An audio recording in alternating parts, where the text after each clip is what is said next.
Steve Scalise and unleashes a storm. The issue? A brutal federal budget plan that slashes free school lunches while granting $52 million in tax breaks to energy giants. As Crockett lays out cold, undeniable facts, the room shifts from political theater to moral emergency. Scalise invokes self-reliance. Crockett fires back with a single line that stops even the cameras. How did one woman's question about a hungry child unravel a powerful man's entire defense in under 90 seconds? Stay with us. This is a story worth every second of your time. The hearing chamber was lit like a battlefield, cold, clinical, and humming with tension. Photographers lined the walls, their lenses aimed at the two figures who had not yet spoken, but had already divided the nation. At the center sat Steve Scalise, the Republican Majority Leader, hands folded neatly on a folder marked Spending Reform. His face was calm but not warm, stone behind a polished grin. He carried the weight of power like a habit, a man who saw budget cuts not as choices, but as duties. To Scalise, helping the poor meant enabling weakness. Austerity wasn't cruelty, it was virtue. Across from him, Jasmine Crockett adjusted her seat. No sudden moves, just quiet control. She didn't come in swinging, she came in watching. The daughter of working-class Texans and a former public defender, she knew how power moved when it thought no one was looking. Her suit was dark, but her presence was sharp. She represented more than a district. She carried the faces of every child who skipped lunch because the numbers didn't add up. Unlike Scalise, she didn't speak from spreadsheets. She spoke from scars. This was no ordinary hearing. It was a crucible for a country at war with itself. The agenda read, federal budget realignment, but what it really meant was clear. Cuts to Medicare, SNAP, school nutrition programs, the lifelines of America's most vulnerable. Framed as fiscal discipline, the plan was a scalpel aimed at the spine of the working class. Millions watched live, waiting to see which numbers would survive and whose lives would not. The fluorescent lights above buzzed like tension in the bloodstream. The flag hung behind the chair like a silent witness, and beneath it, two visions of America sat in stillness, moments away from collision. And just as the silence threatened to suffocate the chamber, Steve Scalise adjusted the microphone, not to open a dialogue, but to deliver a declaration, one that would split the country down a fault line of policy and principle. "We are living beyond our means," he began, his voice calm, unshaken, eerily so. "And when a nation spends more than it earns, it begins to decay from within." He didn't look at anyone in particular. He didn't have to. His gaze was set straight ahead, eyes fixed like the tip of a bayonet. That is why today I propose targeted reductions, not reckless cuts, but responsible realignment. That means reforming entitlement programs, Medicare, SNAP, and federal school meal funding.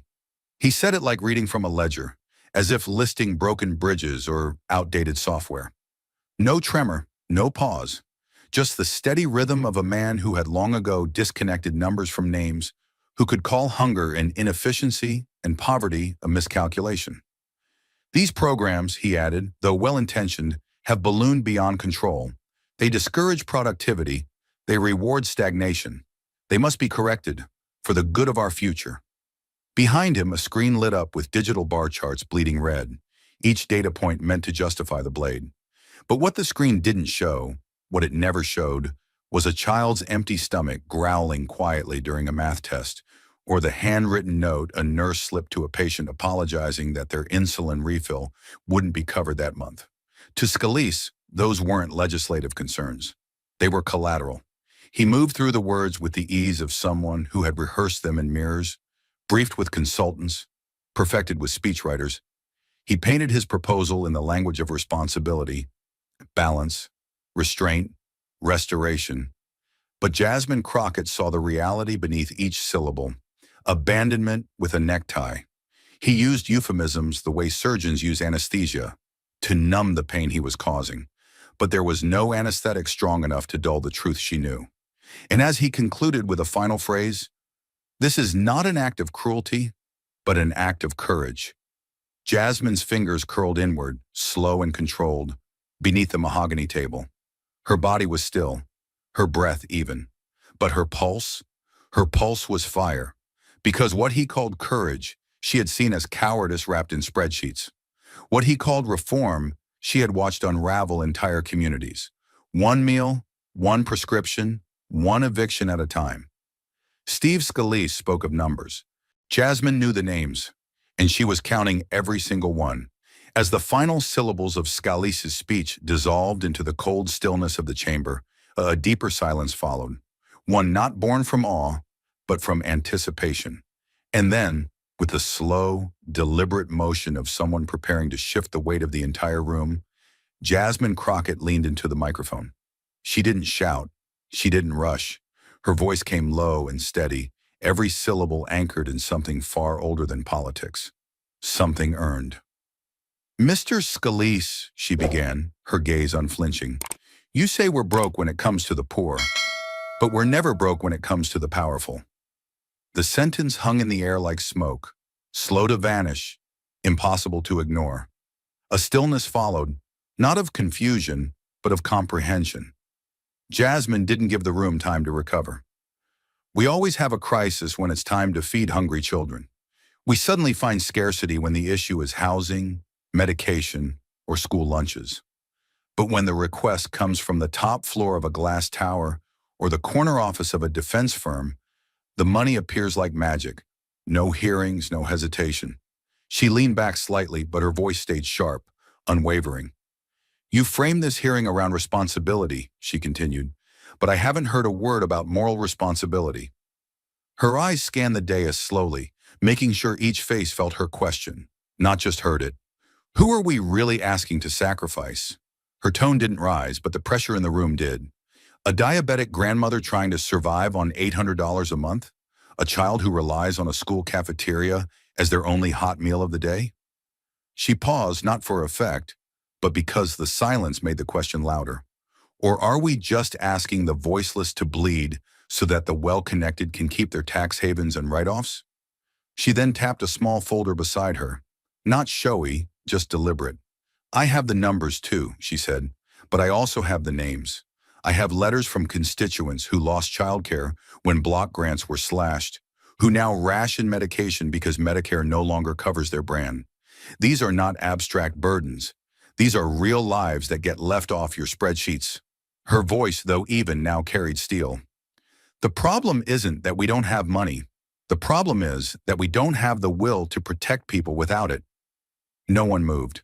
The hearing chamber, so quick to erupt with sound after budget presentations or procedural exchanges, now sat in taut, loaded quiet.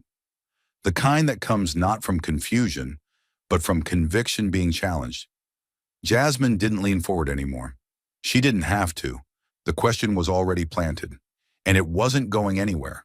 And as the final echoes of her moral indictment faded into silence, Jasmine Crockett did not relent. She reached for her folder, not to repeat herself, but to escalate, because now it was time to turn the lens on the numbers and expose the real math of injustice. She opened the folder with the slow, calculated control of someone who knew exactly what it contained and exactly what it would do to the room. Her fingers brushed across the pages not like a legislator reading policy, but like a prosecutor preparing to unveil Exhibit A. Let me be clear, she said, her voice steady but carrying an unmistakable charge. This isn't a speech. This is an audit. She raised her eyes and locked them directly on Steve Scalise, who now sat just a touch too still. Because if this government is too broke to feed children or help our seniors breathe, then it's time we ask, who's actually draining the system? She lifted the first sheet, holding it up just long enough for the camera to catch the seal of the Joint Committee on Taxation. Let's start with ExxonMobil, she said, walking slowly to the edge of her microphone. In 2023, ExxonMobil reported $55.7 billion in profits. Their tax liability to the federal government? She paused, not for drama, but because the number itself demanded it. $0. Zero. Her voice didn't rise, but the air around her tightened. But they weren't alone. Amazon reported $36 billion in profit, paid nothing in federal income taxes. FedEx? Profitable. Chevron? Booming. Nike? Surging. 5 multinational corporations, 5 tax returns, that read like ghost pages, empty where accountability should have lived. The screen behind her came to life, revealing a color-coded chart. Left column, reported profits. Right column, federal income tax paid. Line after line of zeros, punctuated only by government tax credits. Credits handed out like candy to conglomerates that had already devoured entire zip codes. And while they were paying nothing, Jasmine continued, they were also receiving hundreds of millions in public subsidies, paid for, I might add, by the very communities whose school cafeterias are now underfunded. Her eyes scanned the committee again.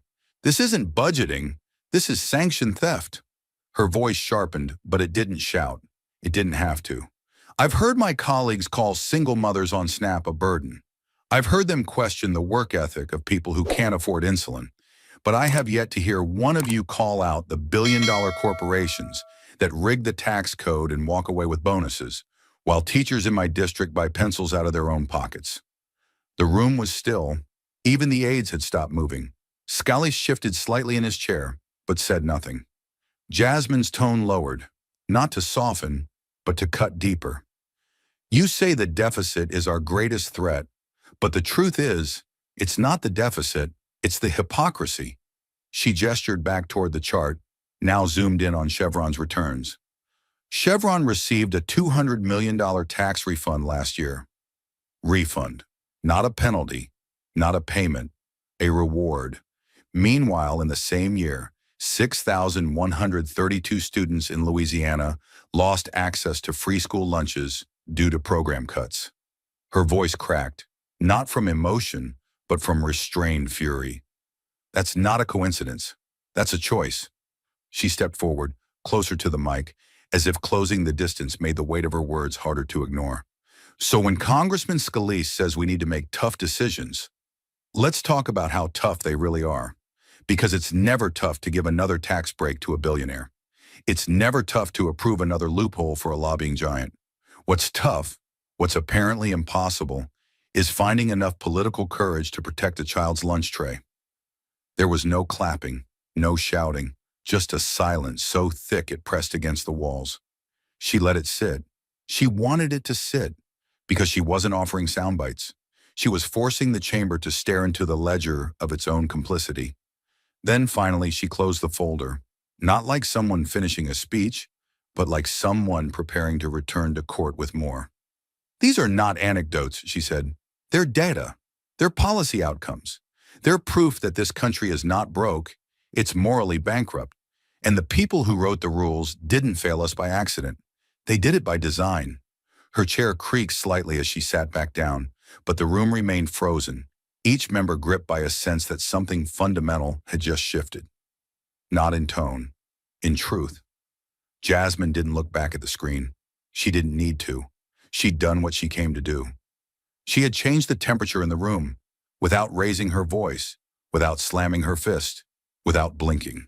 And now it was their move. But if the tax data exposed corporate greed, Jasmine's next move struck deeper.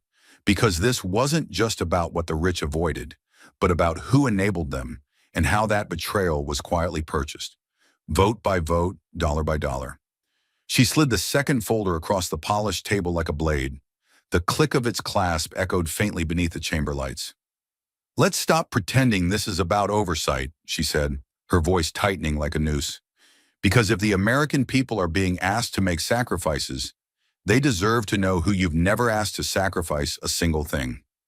She flipped open the folder, revealing a stack of pages with FEC stamps, donation ledgers, and cross-checked corporate affiliations. This is public record, she continued, but what's public isn't always known. So allow me to make it plain. She lifted the top page and projected it onto the chamber screen. Donors to the campaign of Representative Steve Scalise, 2020 to 2024. Line after line of corporate entities, each one matched with a donation figure and an IRS tax liability reading 0. Her voice grew sharper, controlled but pulsing with clarity. Bayou Oil, $920,000 in contributions across 3 election cycles. No federal income taxes paid since 2018. The next page flipped. Westbridge Logistics, $740,000, Tax exempt for 2 straight years. Gulf Power, $680,000. Received $50 million in federal subsidies in 2023 and paid zero in federal corporate tax. Each name she uttered was another crack in the dam, and she knew it. These companies aren't paying into the system. They're paying around it, and they're paying you to keep it that way. Her hand remained steady, but her words cut with surgical precision. This isn't fiscal conservatism. It's corruption with a filing number. Behind her, the screen split in two. Left side, tax liability, row after row of zeros. Right side, donation totals. Each in bold, each tied to a legislative vote Scalise had either sponsored or co-sponsored. Energy deregulation, logistics tax credits, accelerated depreciation allowances. Jasmine let the visuals speak for themselves for a beat, then broke the silence with a tone that no longer asked. It indicted. So let me ask you, Congressman, when you say we need to cut programs for struggling families, are you reading from the same budget where these companies live rent-free? Or is there a separate set of rules for those who fund your campaigns? Scalise remained motionless, but his stillness was not calm, it was calculated. Jasmine knew that stillness well.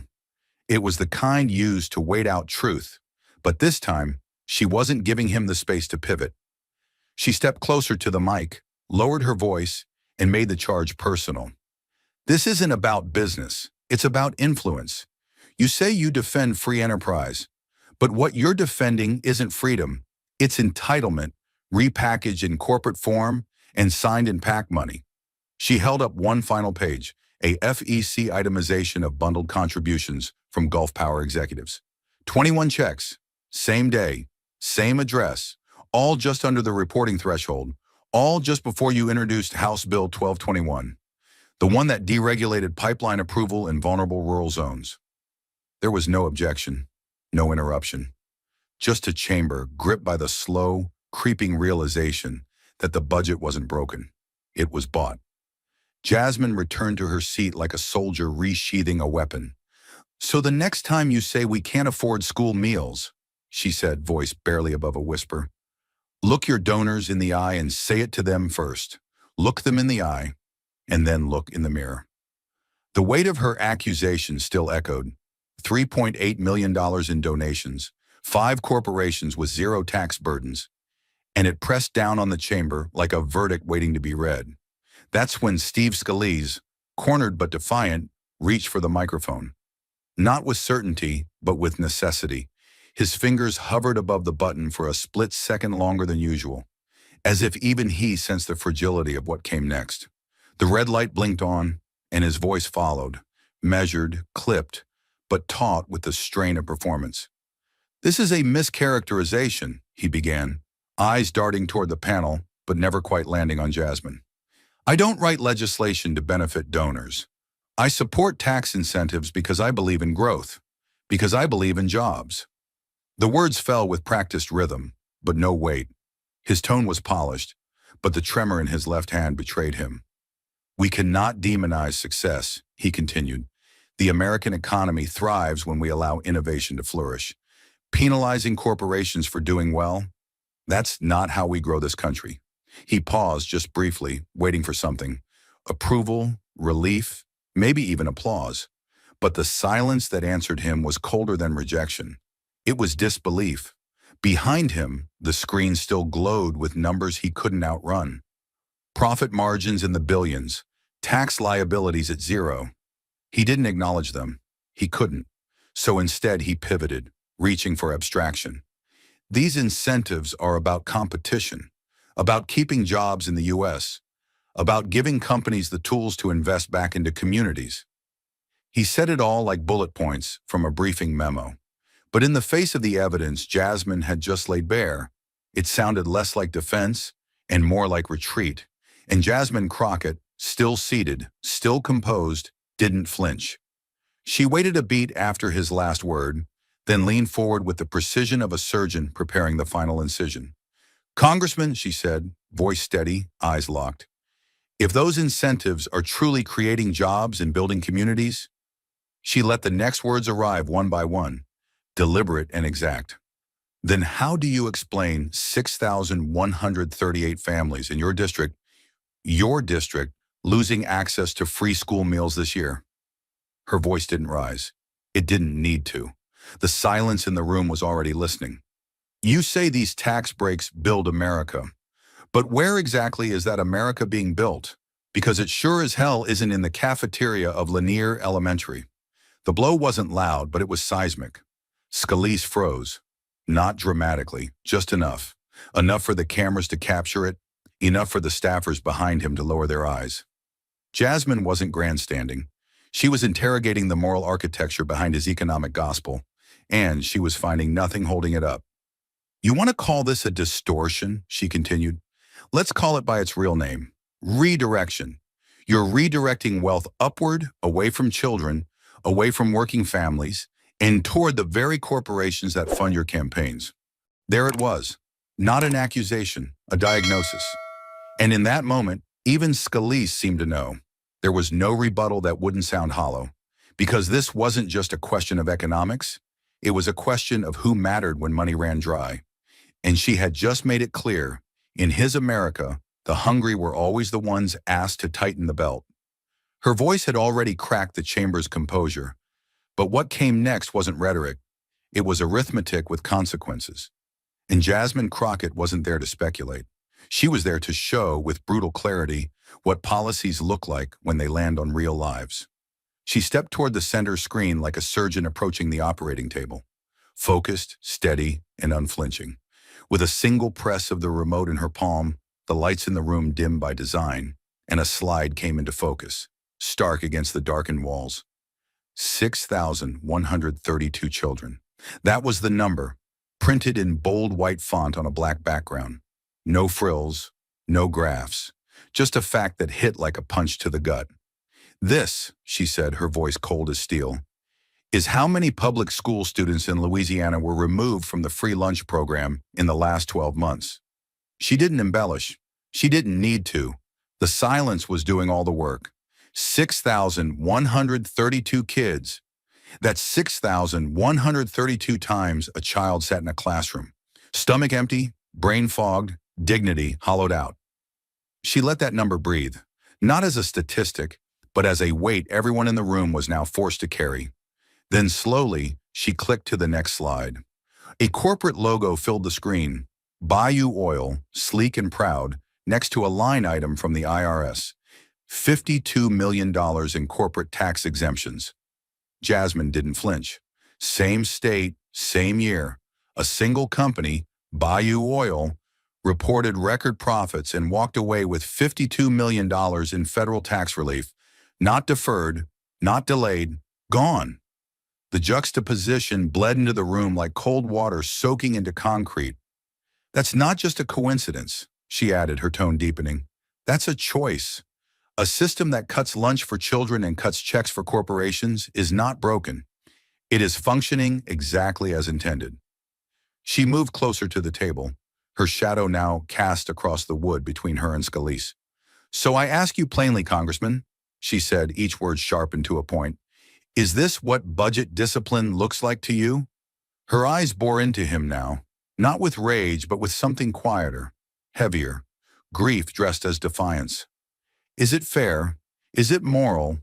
Is it even remotely constitutional to take food off a child's tray in order to protect a luxury tax break for a corporation that already paid for your last campaign? Her finger tapped the screen once more. 6,132 versus 52 million, before she lowered her hand. Tell me, sir, which one of them do you think needed it more? No one moved. Not a single cough, not a shuffling paper. The silence was no longer discomfort. It was accountability. Raw, breathless, undeniable. Jasmine didn't look for applause. She didn't turn toward the cameras. She stood still, letting the numbers do what they were meant to do, wound the myth of fairness at its core. Because this wasn't just policy, it was theft, dressed in spreadsheets and voted into law. The chamber still pulsed with the weight of Jasmine's indictment. Children without meals, corporations without taxes. And before the silence could become a verdict, Steve Scalise leaned into his microphone, trying to reclaim authority not with truth, but with tone. I've always believed in rebuilding the budget through discipline, he began, voice steady on the surface but taut underneath, like a man reading from a script as the stage burned around him. Eliminating wasteful spending, creating space for innovation, giving American businesses room to grow, to hire, to reinvest. Each phrase was sharp, quick, rehearsed, a firewall of familiar sound bites laid brick by brick to shield himself from the numbers behind him. He avoided the screen entirely. It still displayed the two figures Jasmine had forced the room to face: 6,132 children cut from school meals, $52 million in tax breaks for Bayou Oil.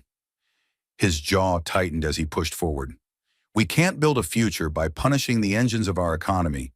We need to reward growth, not choke it.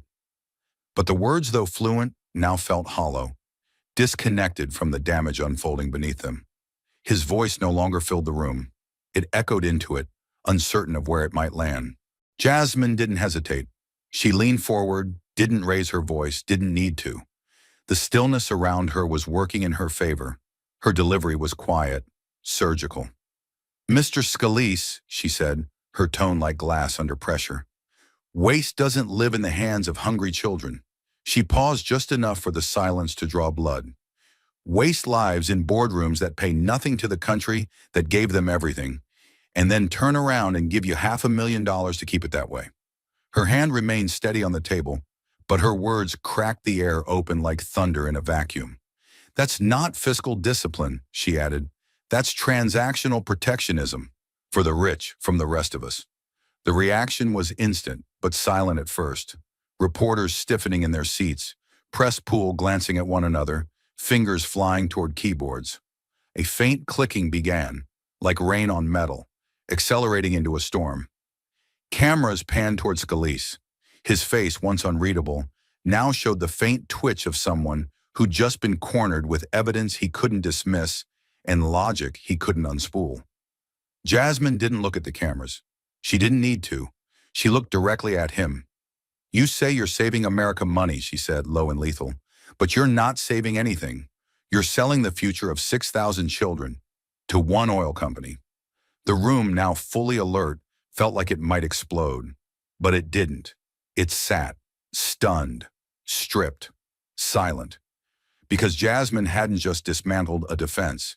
She had revealed its cost. And no one in that chamber could pretend they didn't see it. The numbers had exposed the machine.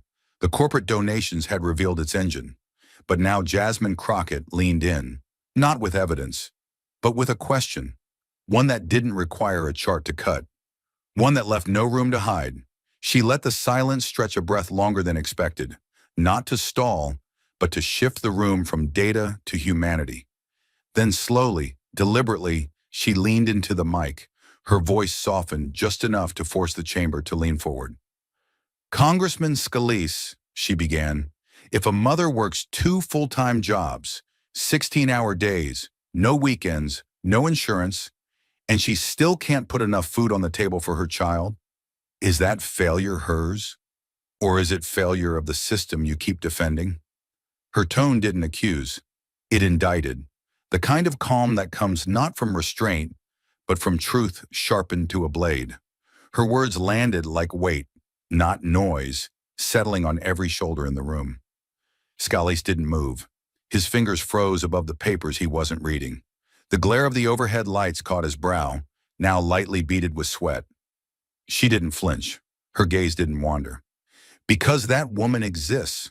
Not in theory, not in abstraction, in my district, in yours." She gestured briefly, as if drawing a line across an invisible map of neglected people. "She makes your economy move. She cleans the hospitals, stocks the grocery shelves, watches your children. But when it comes time to balance your books, somehow she's the one who gets cut." The silence in the chamber thickened, turned weighty, as if oxygen itself refused to interrupt. "You call it budget discipline. You call it tough choices. I call it moral cowardice dressed up in fiscal language." She didn't raise her voice. She didn't have to. "And I want you to answer, on the record, under these lights, with this nation watching, what more does that woman need to do to be worthy of policy that works for her instead of against her?" The question floated, unfinished yet impossible to answer. Scalise's jaw shifted slightly, but no words came, because she hadn't just challenged his policies. She had asked a question no spreadsheet could justify, a question that shattered the illusion that hard work equals security. And for a man who had spent a career speaking in numbers, she had just asked something terrifying, for him to speak from his conscience. The room had gone utterly still, not from courtesy, but from the kind of silence that swells before a collapse. And when Steve Scalise finally responded, it wasn't a rebuttal. It was a retreat dressed as resolve. He waited just a moment too long, not long enough to seem thoughtful, just long enough to reveal uncertainty. The lights above caught a faint sheen of sweat along his temple as he leaned into the microphone, jaw tight, voice low. "I believe in self-reliance," he said, the words coming out clipped, overly measured, like they'd been polished in a mirror but cracked on delivery. "I didn't come from money either. My family worked hard. We didn't have much, but we didn't expect handouts. I never waited for the government to feed me or solve my problems." His tone was meant to feel grounded, personal, but instead it rang rehearsed, the kind of memory summoned not to illuminate, but to shield. He didn't name where he came from. He didn't say who helped him. He only made himself the exception, the self-made man standing above the fray. But the numbers still glowed behind him. Children cut from meals, corporations cut from taxes. And nothing in his words touched them. Jasmine Crockett didn't move. Her hands remained folded, her shoulders relaxed, but her voice came sharp and unsparing. "No," she said, and the word landed like a stone against glass. "You didn't wait for the government, but your donors did." She tilted her head slightly as if genuinely studying him. "And they got what they waited for. Millions in tax breaks, in subsidies, in backdoor policy crafted to protect their margins." She let the chamber absorb the contrast before continuing, softer but deadlier. "Meanwhile, the kids in your district, they waited too. Waited for lunch, waited for a bottle of milk, waited for one policy, just one, that put their hunger above your donors' comfort." There was a stir now, a faint murmur, subtle but undeniable. A few gasps, the rustling of pens against notebooks. Someone in the press gallery muttered a curse under their breath. Scalise's shoulders tensed, his eyes fixed not on Jasmine, but somewhere just over her shoulder, anywhere but at her. Because she hadn't just exposed hypocrisy. She had drawn the line from his past to his power, and then used it to hold up the children his policies had abandoned. "This isn't about whether you waited," she continued. "It's about what you were never forced to wait for.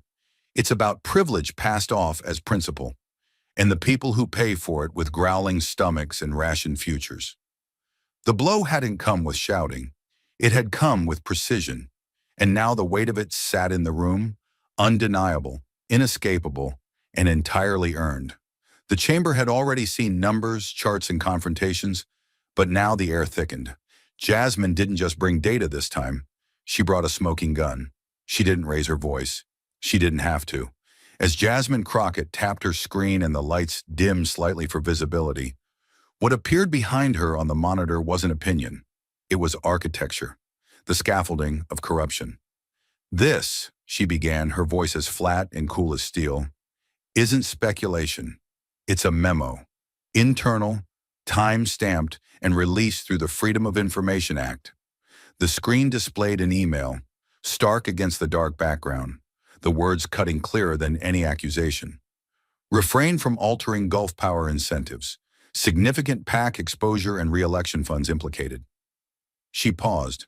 No dramatic flourish, no commentary, just the raw, unfiltered text of influence exposed in its own words. She turned to the room, not to Scalise, to the cameras, to the public. "This did not come from a newspaper editorial," she said slowly. "It came from the office of Representative Steve Scalise, from an economic advisor whose job is to shape national budget policy." Then she pivoted, now facing Scalise squarely. "This isn't a constituent asking for help. It's a handler protecting a donor." Scalise visibly recoiled, not theatrically, but in the way a man does when the floor beneath him shifts half an inch and the world suddenly tilts. His hand moved to the microphone, stiff and mechanical, like every word he was about to speak had already been rehearsed behind closed doors. I haven't seen that email, he said carefully. The sentence came out smoother than his eyes betrayed. And I want to be clear, I've never made policy decisions based on political contributions. His voice tried to project composure, but the delivery was too polished, too sanitized. He didn't sound defensive. He sounded exposed. That's when Jasmine struck. No theatrics, just one sentence, straight into the rupture. This isn't about you reading it, she said, tone glacial. It's about the fact that your office did, and they wrote it not for the families losing health care, not for the kids losing their only hot meal, but for Gulf Power. She let it land like a blade pressed into silence. Her next words came even softer, yet somehow louder than anything spoken all day. You want to talk about fiscal responsibility? Then explain this. Why are hungry children disposable while your campaign donors are sacred? In that moment, the chamber didn't just freeze, it tilted. Reporters glanced at one another, fingers flying over keyboards. On the second bench, a Senate aide's face twitched with realization. A freshman Democrat exhaled slowly, eyes locked on Scalise as if watching a marble statue crack for the first time. Scalise's mouth tightened. No reply came. But Jasmine wasn't done. She advanced by inches, never crossing any decorum, yet collapsing every pretense. This is not an abstraction. In the same fiscal year that memo was sent, 6,132 children in your home state lost access to subsidized school meals. Meanwhile, Gulf Power, your campaign's third largest donor, was awarded $52 million in tax relief. Her voice remained calm, but the room's pulse had changed. So I ask again, not as a Democrat, not as a congresswoman, but as a citizen, who do you serve? Your constituents? Or the people who keep your war chest full? The silence that followed was not passive. It was boiling. Scalise sat like a man calculating the cost of every word he'd ever spoken. His team behind him leaned in, whispering fast. But none of it mattered. Because in that moment, on that floor, Jasmine Crockett didn't just argue a case. She exposed a system. And for the first time in the hearing, it was Scalise who had to sit in the discomfort of being seen, not as a leader, but as a gatekeeper of inequity. And the chamber did not look away. The tension hadn't broken. If anything, it had only paused, holding its breath. Because now, stepping into the witness seat wasn't another politician with data or defense. It was someone who lived beneath the numbers, someone whose life had been shaped, scarred, by the very policies debated in abstract language. And suddenly the room had to listen differently. Her name echoed quietly as she was sworn in. Michelle Lattimore. She didn't wear power on her shoulders like the men in suits before her. She wore exhaustion, the kind that seeps into the bones of single mothers working back-to-back shifts and still going to sleep worried about milk money. Her blazer was slightly too big, borrowed maybe. Her shoes scuffed from miles walked without a car. But her voice was clear, and when she spoke, it didn't sound like testimony. It sounded like survival. I have one son, she began, hands folded tightly in her lap. His name is Jamal. He's 9, and he's smart enough to know when to lie to me. Like when he told me he wasn't hungry that morning, because he knew I hadn't eaten either. The room was dead silent, even the photographers too stunned to click. He fainted during his spelling test, Michelle continued. Collapsed. Just dropped. His teacher called an ambulance. They said it was dehydration and fatigue. But I knew what it was. She turned her eyes to the committee, not angry, not accusing, but unwavering. It was hunger. She breathed slowly, as if controlling the pace was the only way to keep from breaking apart. We used to get meal assistance at school. That ended this year. No warning, just gone. The voucher didn't get renewed. Her voice trembled now, not from weakness, but from memory. I called the district office. Yours, Mr. Scalise. Her words hit like quiet stones. I asked if there was anything left, any program, any temporary solution. I wasn't looking for a handout. I was looking for a way to keep my child awake in class. There was a shift in the room. Some lawmakers looked down, others stared ahead like statues. Jasmine Crockett leaned forward slightly, her expression locked not in sympathy, but in resolve. Meanwhile, Scalise kept his eyes fixed on his folder, though he hadn't turned a page since Michelle walked in. Michelle tightened her fingers.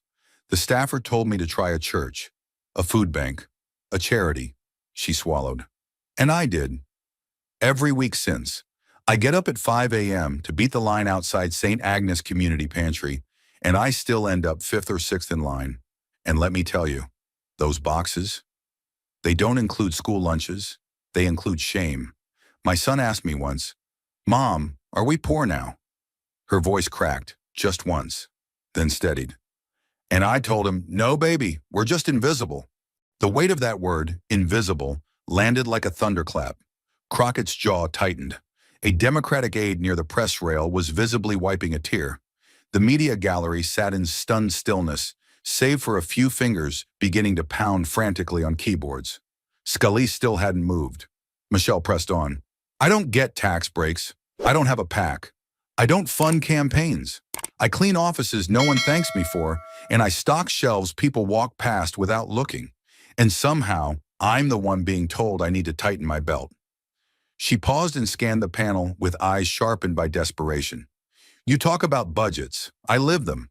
And I want someone here to explain to me how it makes sense to give $52 million in tax relief to a company like Bayou Oil, while cutting school meals for kids like mine. What's the math on that? What line in your spreadsheet justifies letting a child pass out in class?" Not a sound, no gavel, no cough. Even the marble walls seemed to be holding their breath. And then her final sentence fell, not shouted, not whispered, but spoken with the force of a mother who has already lost too much. "If your policies are built on the backs of hungry children, then maybe they shouldn't be standing at all." The air didn't move. Neither did Scalise. But in the silence that followed, something shifted. This wasn't about parties anymore. It wasn't about left or right. It was about a child named Jamal, and every child like him, who paid the real cost of power with skipped meals and silent collapses. And no chart or fiscal projection could unhear what had just been said. As the final echoes of Michelle's testimony faded into the marble walls, the hearing room didn't breathe. It braced. Her story had seared through the script, ruptured the rhythm. Scalise knew what came next could not be facts or figures. It had to be story. His own. He leaned forward slowly, as if the weight of memory settled differently than the weight of power. "Madam Chair," he said, voice low and steady, "I want to be clear that I don't take lightly what we've just heard. But I also want to remind this room that hardship doesn't only belong to one party." The room held still. Even the camera stopped panning. "I was raised in Jefferson Parish. We didn't have trust funds or golden safety nets. My father poured concrete until his hands cracked. My mother clipped coupons and stretched groceries with prayers. And you know what I never heard in that household? That we should wait around for the government to fix our lives." His hands folded in front of him. Not defensive, but deliberate. A practiced stillness. "I bagged groceries after school. I paid for my college tuition in monthly slips, not lump sums. There were nights I studied by the soft light of a second-hand lamp, while my parents argued over which bill could wait another week. But I pushed through. I believed in work, not welfare. And I still do." There was a glimmer of steel now in his gaze, subtle but unmistakable. He wasn't pleading for sympathy. He was constructing a shield. "So yes, I support fiscal reform, not because I want to see families struggle, but because I know from experience that strength doesn't come from dependency. It comes from determination, from grit, from refusing to surrender to your circumstances." He paused just long enough to let the silence fill with meaning. "Compassion," he said finally, "isn't measured by how much we spend, but by how much we expect people to believe in their own power." But Crockett wasn't interested in debating personal biography. She came to expose systemic betrayal. And no matter how Scalise framed his past, it could not erase the present harm caused by policies written in privilege and enforced with indifference. Crockett rose from her chair, calm but coiled, like someone who had spent the past 20 minutes not debating, but dissecting. She approached the committee's digital display and pulled up a presentation with the confidence of someone who knew the truth had waited too long in the dark. The first slide flashed onto the screen, a map of Louisiana divided by congressional district, glowing with dense overlays of data. "Let's stop pretending this is about numbers," she said. "It's about choices. Deliberate, documented, and devastating." Her pointer circled clusters of red-shaded parishes. "These are the areas where federal benefits have been cut in the last fiscal year. Free lunch programs, Medicaid outreach, food stamp offices." She turned, eyes sweeping across the room before speaking again. Slow, deliberate. "And now let's overlay race and income." The screen shifted. Yellow dots appeared across the map, concentrated in the same red districts, low-income households.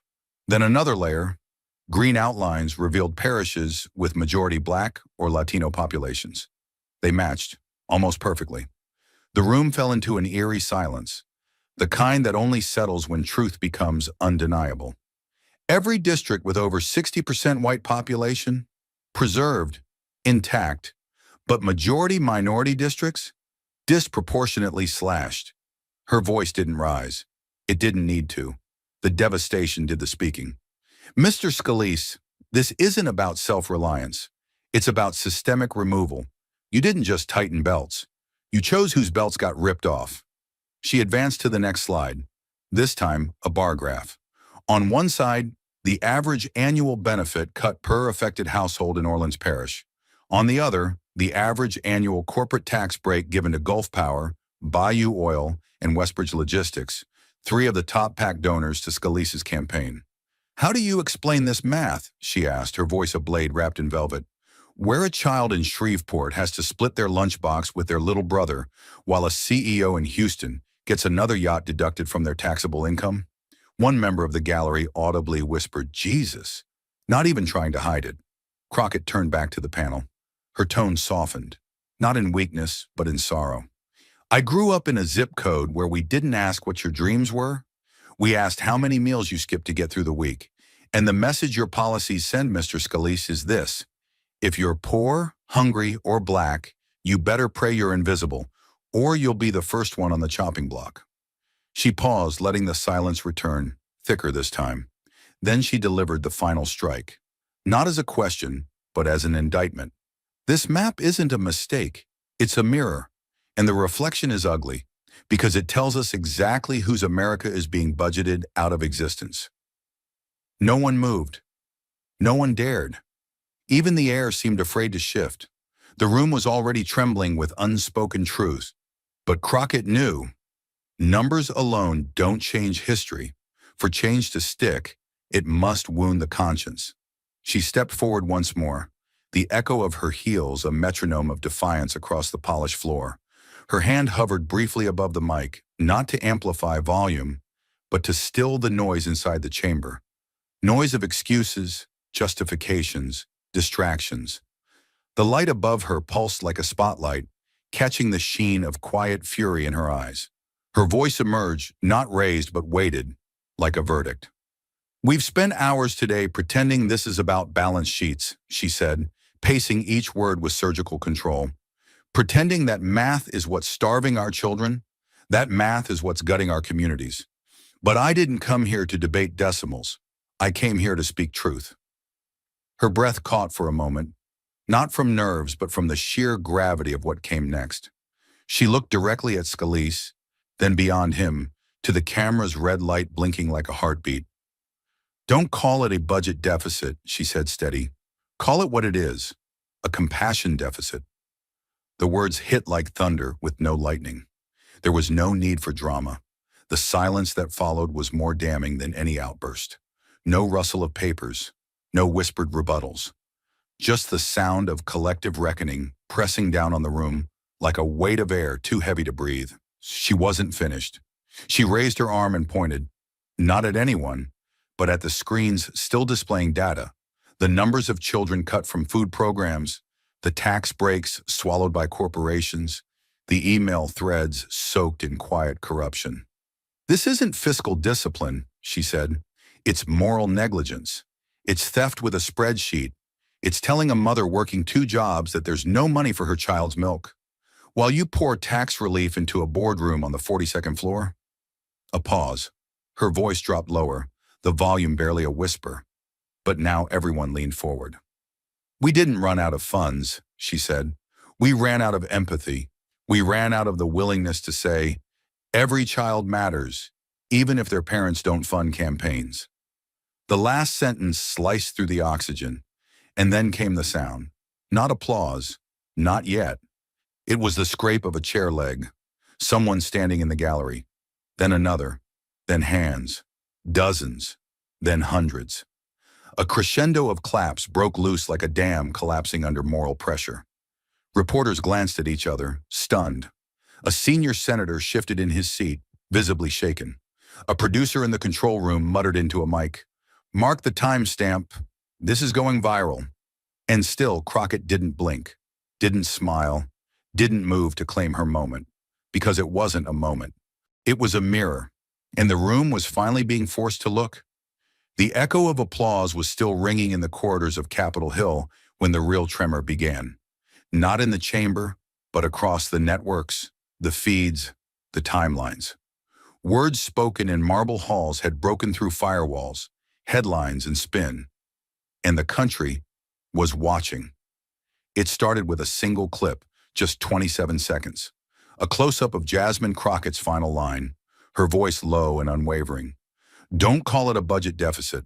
Call it what it is, a compassion deficit." A CSPAN intern uploaded it raw, unedited, without graphics or framing. No narration, no partisan filters, just silence. Then thunder. Within the hour, Drixie Tax The Truth was trending in 15 states. By noon, it was on the homepage of Reddit, with captions like, "She didn't just speak truth to power, she scalped it." On TikTok, teenagers remixed her quote over footage of empty school cafeterias and private jets. A side-by-side video showed kids crying after being denied lunch, juxtaposed with Bayou Oil executives receiving tax credits.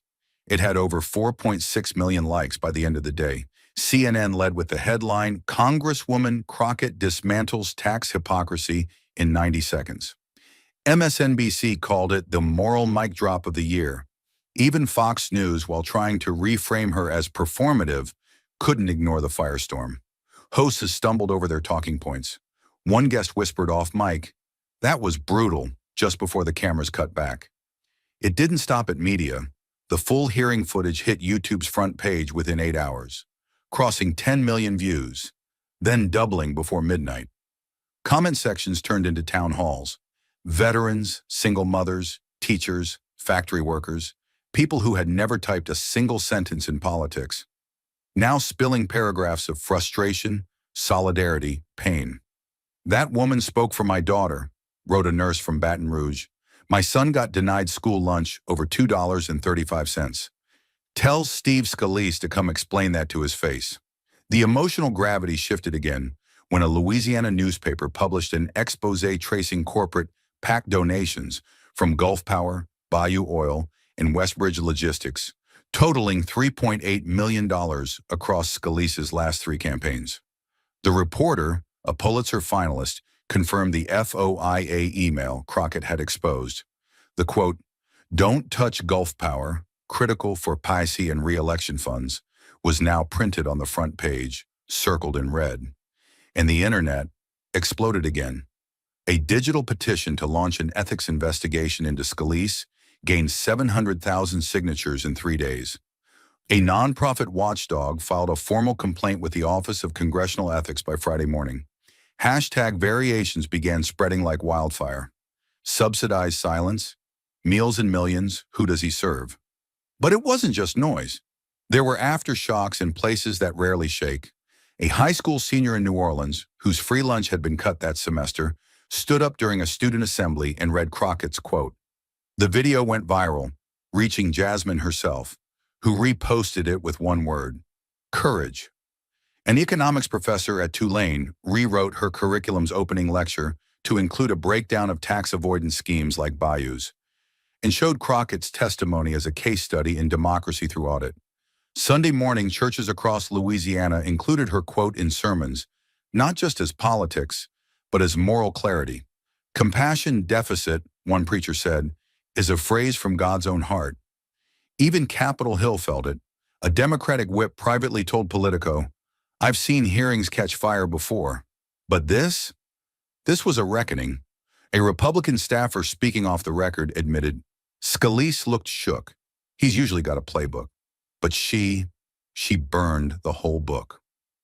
That Monday, Scalise's office released a vague press statement calling the accusations out of context and reaffirming his commitment to business growth. But no one was listening. Cable anchors spent more time dissecting his silence in the hearing than his words in the release. The frame freeze of Scalise under the hot camera light, jaw clenched, forehead shining, became a meme when the receipts show up before the excuses. Meanwhile, Crockett declined interviews for 48 hours. Her team posted just one clip on her social accounts, a slow zoom in of her holding up the FOIA email on the projector. The caption read, "We will not be quiet. We will not be bought." That single post gained over 12 million views and counting. But this wasn't just a media moment, it was a mood shift. A week later, a coalition of educators, cafeteria workers, and child welfare nonprofits drafted a new initiative, Lunch Justice, a bill designed to protect school meal programs from discretionary budget cuts. And they asked Crockett to be the sponsor. She said yes. On the Hill, other lawmakers began scrubbing their donor records. Some pulled back from scheduled appearances with Gulf Power lobbyists. Political analysts called it the Crockett effect, a chilling reminder that transparency, once triggered, is wildfire. The most watched moment came 9 days after the hearing. A televised roundtable moderated by CNN brought together former insiders, child advocates, and campaign finance experts to break down Crockett's testimony. One panelist, a former ethics counsel under President Bush, looked into the camera and said, "This isn't about party lines. It's about the moral floor beneath our laws." And Crockett just reminded the nation that we've been letting it rot. Her words had reached not just the people, but the pulse of the nation's conscience. And though she never asked for it, Crockett's speech was now a rallying cry, not just for hearings, but for mothers at school board meetings, for students with no voice, for teachers buying lunches out of pocket, for everyone who'd ever been told there's no money while watching millions drift into places no one could touch. And at the center of it all, a single voice, not raised in volume, but in unshakable conviction. She didn't shout. She didn't accuse. She just unveiled the math of injustice and let the country decide what to do with the truth. The world had reacted. The numbers exploded. The press scrambled. But for Jasmine Crockett, the firestorm of headlines meant nothing in that moment. The echo chamber had gone silent. Her shoes still clicked against the waxed floor of the Capitol, each step slower, heavier, not with defeat, but with the weight of something harder to carry than power. Truth. As Crockett exited the hearing room, the rotunda felt colder than she remembered. Her breath was steady, but her jaw remained tense. She had said what needed to be said, cut through layers of polished deception, stared down corporate-backed silence, and named what others had only dared imply. But there was no applause now, no cameras in her face, just marble, echo, and the trembling calm that follows a public reckoning. Security cleared the hallway. A few staffers stood frozen near the columns, whispering. Others avoided eye contact altogether. A man in a suit passed by holding a rolled-up New York Times, her photo already printed on the front page. "Deficit of compassion," the headline read, quoting her word for word. She didn't look at it. She didn't need to. She felt it. The adrenaline hadn't left yet. It roared quietly through her chest, a ghost of the battle still fresh in her veins.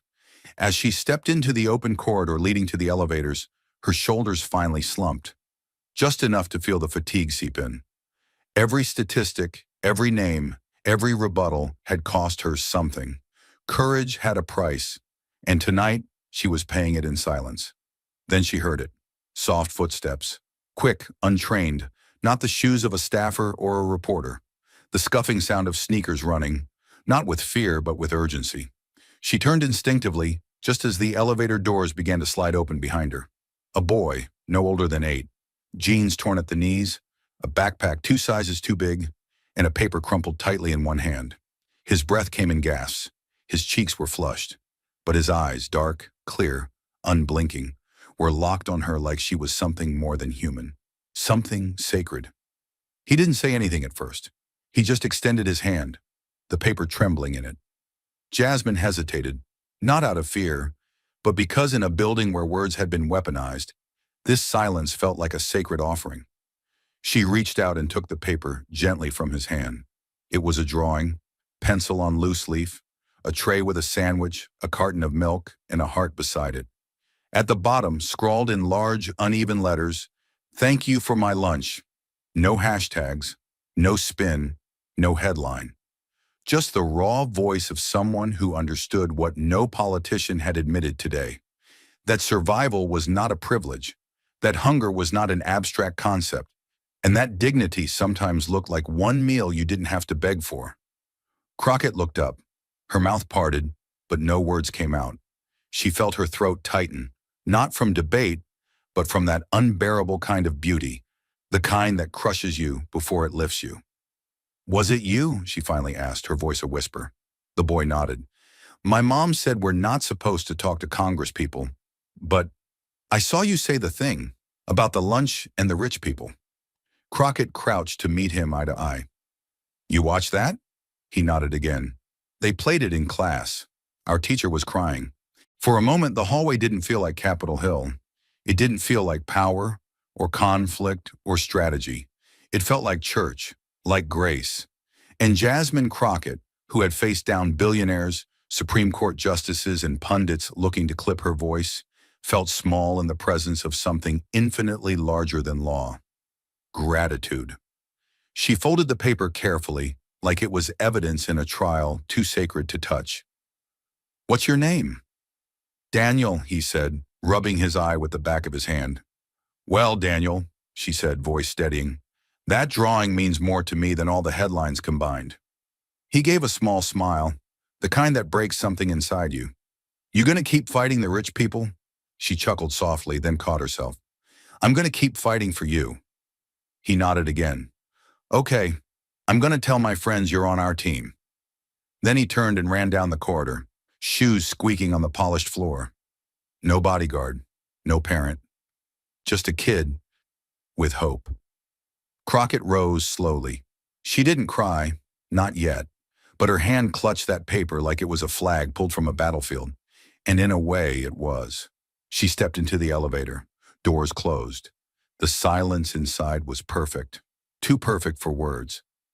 She opened the note again, staring at the shaky letters, her fingers brushing the pencil marks like braille for the soul.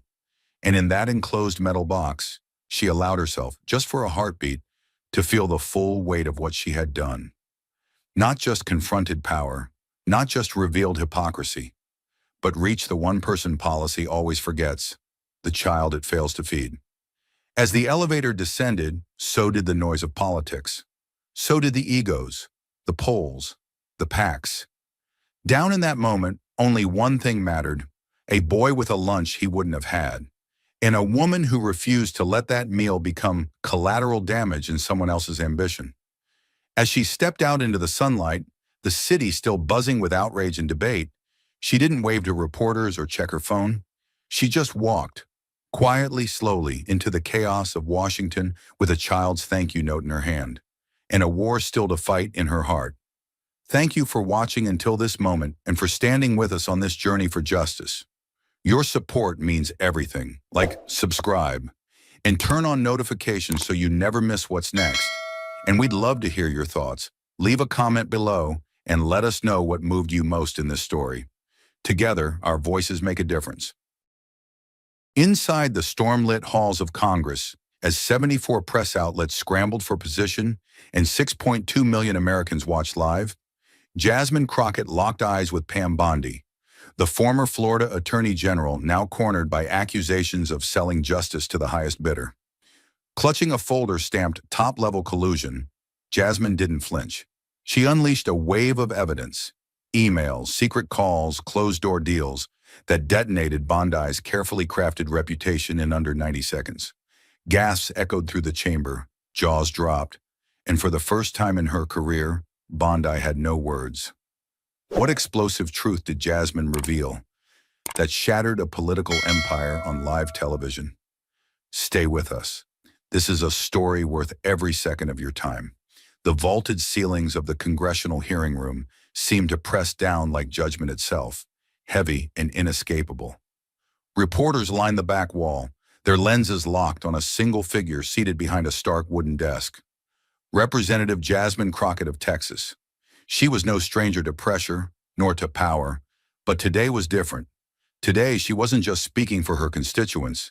She was standing against a machine of silence, wealth, and political protection that had let one woman rise untouched for years. Before her sat Pam Bondi, former Attorney General of Florida, flanked by attorneys, calm, composed, and flint-eyed. But behind that composure lay a legacy of quiet deals and corporate favors, one that Crockett was about to pull into the light. The hearing was packed, not just with politicians and aides, but with survivors.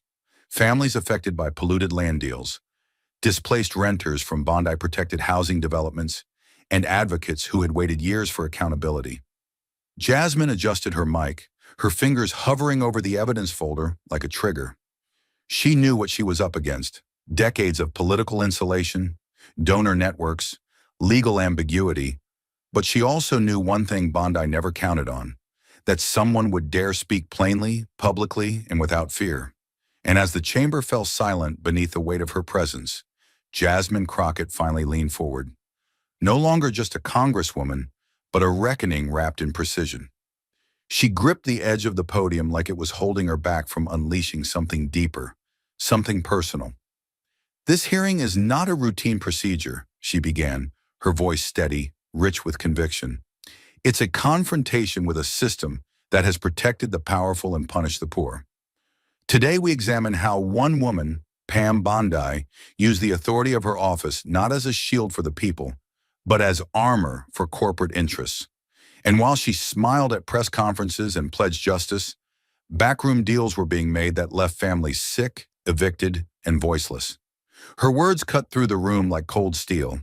She paused, not for drama, but for the weight of truth to settle.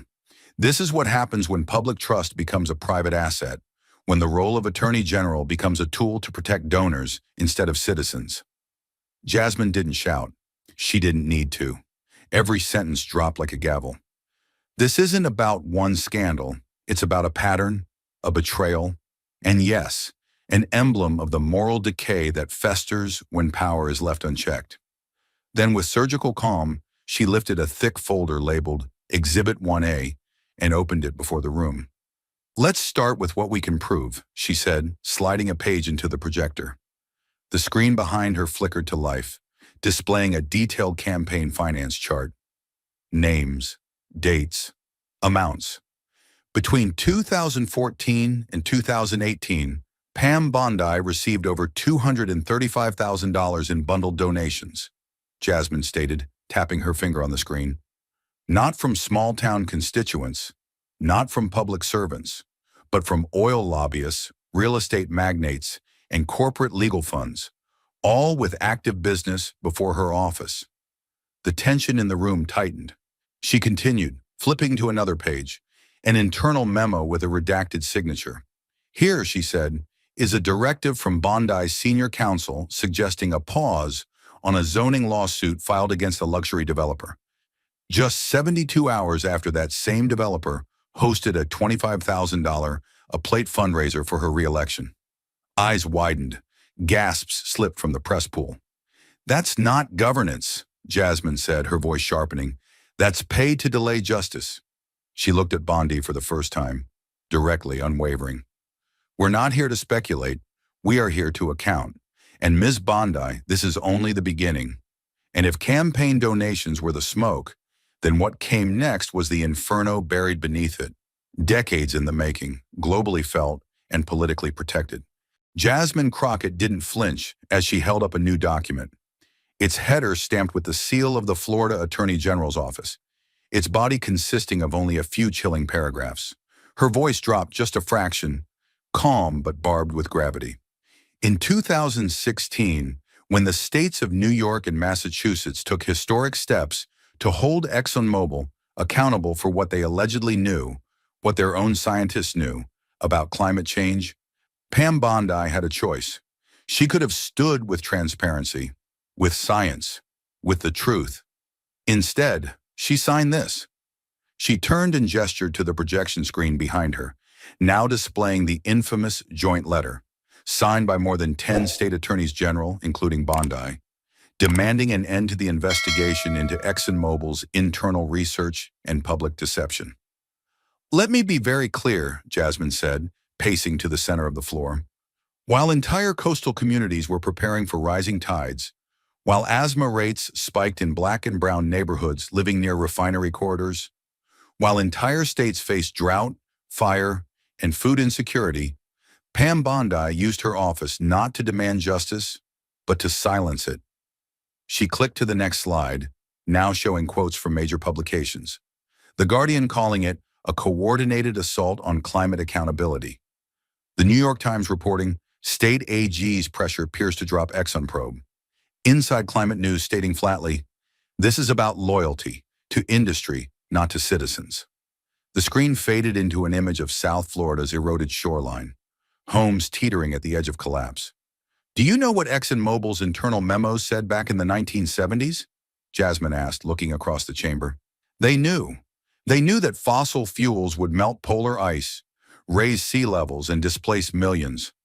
But they buried the truth. Then came the lawsuits, and then came the protectors. She pointed at Bondi. People like her. The room held its breath. This is not a conspiracy theory. This is documented history. And when the people's watchdog became the industry's guard dog, we didn't just lose faith. We lost years we'll never get back. But just as the silence in the room began to feel like justice taking form, Pam Bondi leaned into her microphone and twisted the tension back, wrapping it in the polish of practiced denial. She sat upright, spine straight, expression unreadable, but the calculation behind her voice was unmistakable. Let's dispense with the theater, she said coolly, her voice carrying a steadiness that felt almost manufactured. Every single action I took as Attorney General was reviewed, cleared, and filed according to Florida state law. I followed protocol. I served the public. And I will not sit here and be accused of wrongdoing based on innuendo, tabloid headlines, or partisan distortions. She picked up a printed article from the stack before her and held it up as if to prove her point, waving it briefly before setting it down. These documents presented here today, emails, reports, so-called internal memos, are deeply misleading without context. A meeting with energy executives? That's part of my job. That's how we ensure policy decisions don't destroy jobs or cripple local economies. She looked directly at the committee now, shifting her gaze from left to right, voice hardening with every sentence. I met with corporations to understand the legal landscape they operated in, not to protect them from it. That's not corruption. That's leadership. And I find it deeply troubling that in an attempt to grandstand, we're now treating lawful governance as if it were criminal misconduct. Her hands rested calmly on the table now, but her tone was edged with contempt. You can wave donation charts and flash headlines from partisan outlets all day, she added, locking eyes with Jasmine Crockett. But none of it changes the facts. I was elected to serve Florida. I did. And I will not apologize for choosing economic pragmatism over political spectacle. A tight silence followed. She leaned back slightly in her chair, measured, composed, her lips curled into the faintest suggestion of a smile, as if daring the room to believe that truth was negotiable. But beneath Bondi's calm deflections and carefully polished rhetoric, Jasmine Crockett knew the real story didn't lie in her words. It lay in the paper trail she tried to bury. What began as a quiet scan through routine campaign filings had exploded into a damning mosaic of contradictions. Jasmine's investigative team, composed of 2 forensic accountants, a federal ethics attorney, and a former DOJ analyst, had worked for 3 weeks without sleep cycles, combing through encrypted drives, cross-referencing digital calendars, and chasing down redacted communications through court-ordered disclosures. The deeper they dug, the clearer the pattern became. A sequence of emails, meetings, and policy reversals that turned Bondi's defense into a crumbling facade. One email dated August 17, 2015, sent from Bondi's private account to a senior VP at Pinnacle West Developers, read, "I believe we're aligned on the need to protect growth. Let's explore a strategic way to ensure continued collaboration through Q1 of the campaign window." Attached were encrypted calendar links and a preliminary guest list for an invite-only fundraiser. Scheduled just 4 days before Bondi's office dropped all charges in a high-profile zoning case involving that very company. The subject line? Compliance and continuity. But what it revealed was anything but lawful. Jasmine didn't reveal it all at once. She let the silence do the heavy lifting. When she finally held up the printed copy in the chamber, the edges still bearing the imprint of the red evidence seal, her voice was low but fire-wrapped. "This isn't a misunderstanding. This is a transaction. This is what it looks like when the scales of justice are bent to favor power and profit over people." She advanced to the projector and tapped the screen. A timeline appeared, mapping campaign donations against key policy reversals. "This isn't anecdotal," she continued. "This is forensic. Bondi's office met with 5 of the 6 companies that donated over $30,000 within 7 days of each contribution. In every instance, every single one, a regulatory enforcement or legal investigation was withdrawn, delayed, or dismissed entirely." Her voice broke through the murmurs like a hammer. "This is not public service. This is orchestration." Eyes across the chamber narrowed. Even reporters who had come skeptical were now leaning forward, visibly rattled. "We didn't just find smoke," Jasmine said, holding the email aloft. "We found the match, still warm." And just when the email trail seemed damning enough, the next blow didn't come from spreadsheets or signatures, but from voices never meant to be heard. The recordings arrived under a sealed envelope, anonymous, postmarked from Tallahassee. Inside was a flash drive. No label, no note, just data. Jasmine Crockett's team decrypted it in less than an hour. What they uncovered was not speculation, not hearsay, but Bondi's own voice, captured mid-conversation with CEOs of 2 petroleum consortiums and a land development firm under active investigation. In one call, Bondi is heard saying, "Let's make sure enforcement doesn't get ahead of opportunity. I'm on your side. Just keep me updated on PAC positioning." Another recording captured her discussing litigation strategy timelines with chilling clarity. "If we stall through December, you'll be in the clear. We'll make it look procedural." Jasmine didn't hesitate. She scheduled a press conference for the next morning, 10 a.m. sharp, and stood before a sea of microphones, flanked by environmental attorneys, ethics advisors, and 2 parents whose children had suffered chronic illness after toxic dumping near their neighborhood. Jasmine pressed play, and the room stopped breathing. The audio was scratchy but unmistakable. Bondi's cadence, her phrasing, the casual tone of collusion, it filled the air like a confession. The press froze, stunned. Then the questions came, then the outrage. "This isn't just unethical," Jasmine told them, voice hard with fury. "This is the voice of a public official turning her office into a private concierge for corporations accused of poisoning land and air. This is betrayal, digitized, institutional rot, recorded." Within hours, the public response swelled into fury. News networks broke from scheduled coverage. Editorials poured out from the Miami Herald, the Tampa Bay Times, Orlando Sentinel, each demanding immediate accountability. Outside, demonstrators flooded the steps of the Capitol, some holding posters bearing screenshots of Bondi's own words and transcript. "I'm on your side." And the message was loud, unified, unmistakable. Pam Bondi didn't just protect corporations.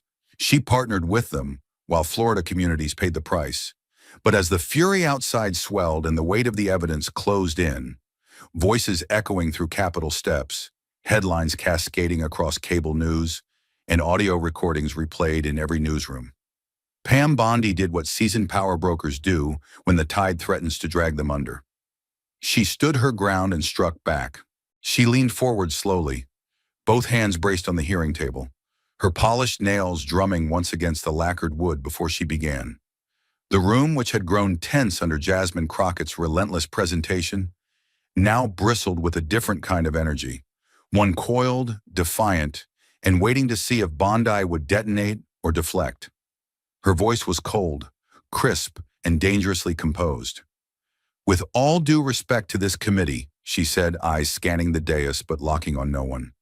I will not sit here in silence while my name is dragged through the mud by baseless allegations and political opportunism. She turned almost slowly to Jasmine. Congresswoman Crockett may be comfortable distorting facts for the cameras, but I am not. Her words were clipped, rehearsed, but behind them, tension. This isn't oversight, it's a circus, and I will not participate in the spectacle of my own vilification. The cameras leaned in. So did the room. She reached for a folder of her own and lifted a stack of papers into view. These so-called leaks that have driven this hearing, the edited clips, the unverified emails, the conveniently timed press releases, have not been authenticated through any credible, neutral process. They are cherry-picked fragments, incomplete, taken out of context, and presented as if they are irrefutable proof of misconduct. Her tone sharpened. They are not. She allowed just enough of a pause to draw out the drama before continuing. The recordings you played? I don't deny my voice is on them, but the conclusions drawn from them are speculative at best and dishonest at worst. Yes, I met with industry leaders.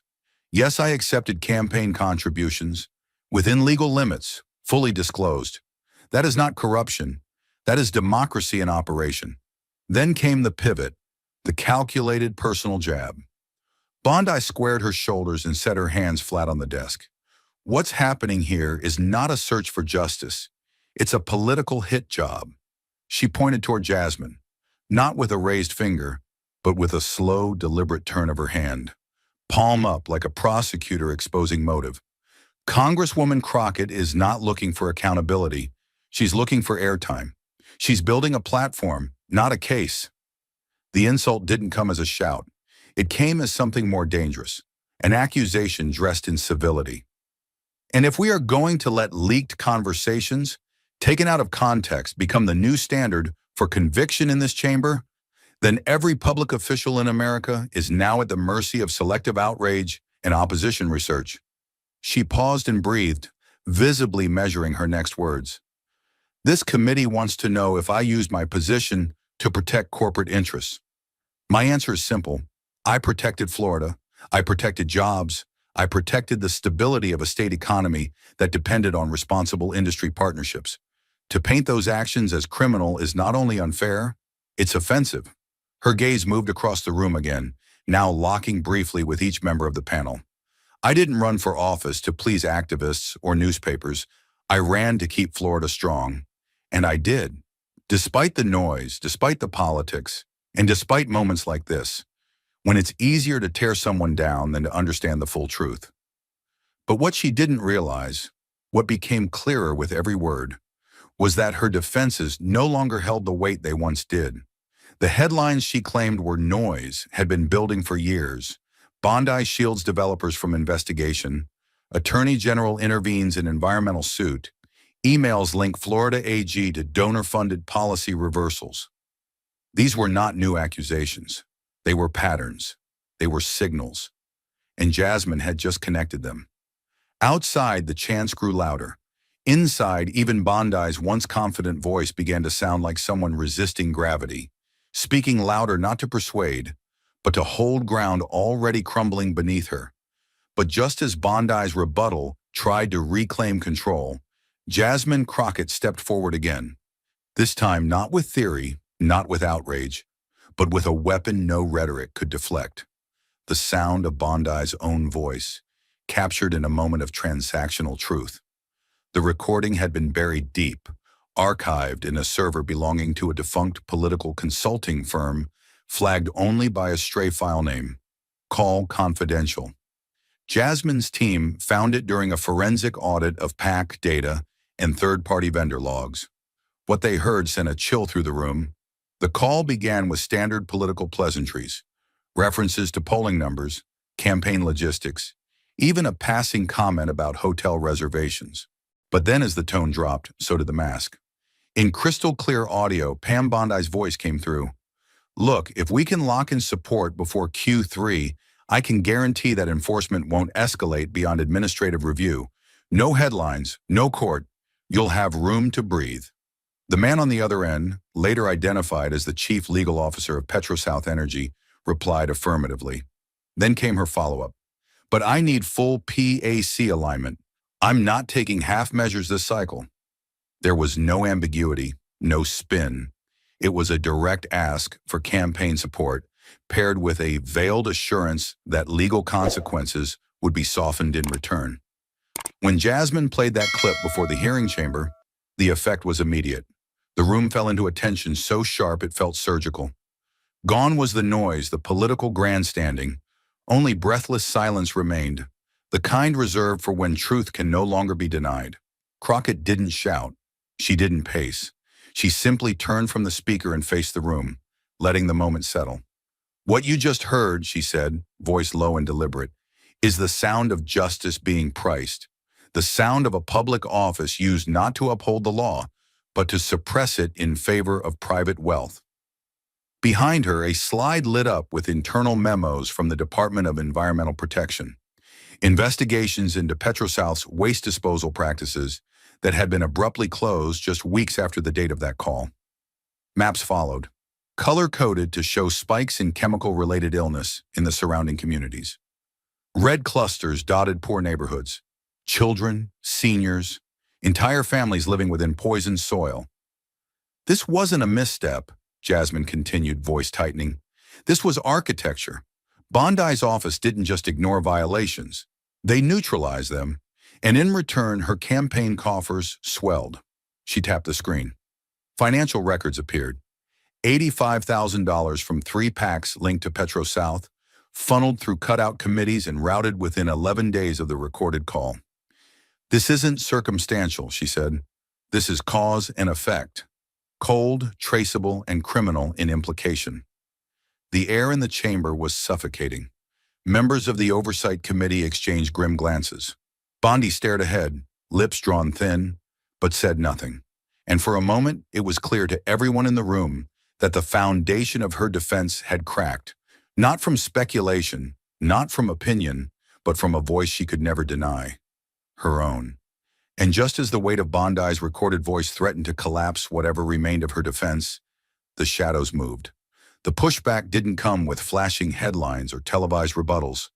It came quietly, strategically, through the veins of power that stretched far beyond the hearing room. At 2:13 a.m., Jasmine Crockett's chief counsel received an encrypted message from a known Capitol liaison. Governor's office concerned about institutional fallout. Recommend de-escalation. Delay vote. By dawn, 3 separate congressional aides confirmed that calls were coming in from high-ranking state officials and federal liaisons, not to dispute the evidence, but to question the wisdom of continuing. The language was polished but unmistakable. Is this really worth tearing the system down?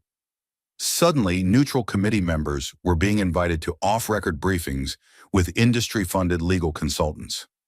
Talking points began circulating, identical phrases repeating across news outlets and morning op-eds. Due process must not be sacrificed for political spectacle. Oversight must be fair, not vengeful. Florida needs stability now, not retribution. It was coordination masquerading as concern, and Jasmine recognized it instantly for what it was. Institutional protectionism designed to fracture the truth before it reached the finish line. By the end of the week, pressure turned public. Senator Caldwell of Florida, a longtime ally of Bondi and recipient of over $100,000 in oil and gas PAC money, released a statement condemning the hearing as a thinly veiled character assault by radicals seeking headlines. He wasn't alone. A block of state legislators, many tied to the same corporations now implicated in the environmental cover-ups, began demanding an immediate halt to the proceedings. One lawmaker even introduced a symbolic resolution urging Congress to cease its harassment of Florida officials acting in good faith. Subpoenas were challenged. Hearings were delayed. Budget lines for Crockett's investigative team were flagged for re-examination. Behind closed doors, committee chairs received private visits from donors and former governors, urging them to rein it in. The implication wasn't subtle. Let this go, or feel the system turn against you. Jasmine Crockett stood in the eye of it, undeterred but increasingly isolated. Her inbox flooded with veiled warnings. Careful who you target. These people don't fall, they bury. Anonymous mailers appeared in her home district with lines like, "Does Crockett serve justice or her own ambition?" Networks that once championed her resolve now hedged their coverage, questioning the partisanship of her pursuit. But none of it surprised her, because this wasn't the first time power had wrapped itself in legality to silence truth. It was a well-rehearsed defense mechanism of the political elite. When one of their own was exposed, the system didn't break. It closed ranks. And yet Crockett pressed forward, her voice growing sharper, her pace steadier. "If justice depends on how many allies you have in back rooms," she told reporters in front of the Capitol, "then what we're defending isn't democracy, it's a theater of privilege." Her words didn't echo. They landed. Because in that moment, everyone watching, whether from the chamber, the streets, or their screens, understood what was unfolding. This wasn't just about Pam Bondi anymore. It was about the invisible network that held her up. And Jasmine Crockett was not just pulling at one thread, she was unraveling the whole design. And as Crockett's calm dismantling of the power structure echoed through the chamber, Bondi reached once more for the defense that had long protected her. The claim that legality alone absolved intent. Her voice was firmer now, louder than before, tinged not just with frustration, but with something nearing desperation. "I'm not going to stand here and let my record be distorted by someone with a personal vendetta," she began, eyes narrowing at Jasmine Crockett across the aisle. "Every decision I made as Attorney General was lawful, backed by policy, and supported by our economic advisors. You call it favoritism, I call it stability. Florida's economy depends on private industry. These corporations provide employment, infrastructure, and investment. If I worked with them, if I met with their legal teams, if I ensured regulations were reasonable, it was to preserve jobs and avoid government overreach. That is not corruption. That is leadership." Her words hung in the air, tight and defensive. "And what you're doing, Congresswoman, turning this hearing into a spectacle, that's not oversight. That's political theater, and it's beneath this chamber." Jasmine stood motionless for a moment, then calmly approached the center of the room like a surgeon returning to the table, scalpel in hand. She didn't raise her voice. She lowered it. "You keep saying legal, as if the law were a shield so wide it can block out the sun." She lifted a stack of reports, her fingertips stained slightly with the ink from late-night analysis. "Let's talk about your record, Ms. Bondi. 18 major corporations, all with open investigations, all quietly settled or dismissed under your administration. You call that lawful, but these settlements were sealed. The public never knew the terms, never saw the evidence, never heard from the victims." She walked over to the projector, clicked once. The screen lit up with names: Petro South, Bayline Properties, Meridian Pharma. Each of these companies had legal exposure, from environmental violations to housing fraud. Each one funneled money into passies tied to your campaign, and each one walked away clean. She turned to face Bondi directly. "So you say this is about jobs, about economic necessity. But who decides whose livelihoods matter more? The developer expanding into flood zones? Or the families drowning because zoning laws were rewritten behind closed doors? The chemical company donating to your PAC? Or the school children coughing up blood because their playground sits next to an unregulated disposal site?" She paused, eyes locked. "This isn't theater. This is a reckoning." For years, Bondi had used that same refrain: legality as armor, prosperity as excuse. In 2016, she justified her refusal to join the multi-state opioid lawsuits by citing uncertain legal standing and economic risk. In 2017, when environmental groups begged her office to investigate illegal dumping by a major plastics firm, she declined, citing insufficient public interest. Each time she emerged untouched, but not this time, not here, because this was no longer about technicalities. It was about the moral architecture of power. And Jasmine Crockett was tearing the scaffolding down, one contradiction at a time. And just as Bondi tried to steady herself behind the mask of legalese and economic justification, Jasmine Crockett made her final move. Not with rage, but with ruthless precision that cut deeper than any outburst ever could. She stepped toward the center of the chamber with a silence so focused it pulled the room inward. In her hands was a sealed evidence pouch marked with a black tag, its contents reviewed, verified, and authorized for public disclosure. "This," she said, her voice low and deliberate, "is the last file you hoped would never see the light of day." She laid it on the table, unsealed it calmly, and drew out a series of printed emails, one by one, laying them before the committee like weapons being unsheathed. The room fell deathly still. Cameras zoomed, brows furrowed. Jasmine nodded to the technician near the monitor. A massive screen behind her flickered to life. The first slide displayed an internal email dated March 18, 2016, from a senior executive at Horizon Petrocorp to Pam Bondi's personal campaign assistant. Subject line, "Preliminary offer for continued protection." The language was coded but unmistakable. Promises of campaign donations tied directly to the halting of legal action related to drilling violations in coastal wetlands. Jasmine let the silence hang a moment longer before switching to the next, a scanned transcript from a recorded call between Bondi and the CEO of Silverline Properties, a major real estate developer previously under federal investigation. "We'll take care of your problem," Bondi's voice said in the clip, "but I need your people on board for November." The final item was a Department of Justice visitor log, doctored but digitally restored, revealing a secret meeting at 11:47 p.m. in Tallahassee between Bondi and 3 oil lobbyists, none of whom were listed in official disclosures. By now, even Bondi's defenders were shifting in their seats. She reached for her mic again, but her words stumbled against the weight of what was unfolding. Those communications were never verified." Jasmine didn't let her finish. "They were verified by 3 independent forensic teams," she said, without raising her voice. "Every timestamp, every routing address, every audio frequency. These are not rumors. They are records.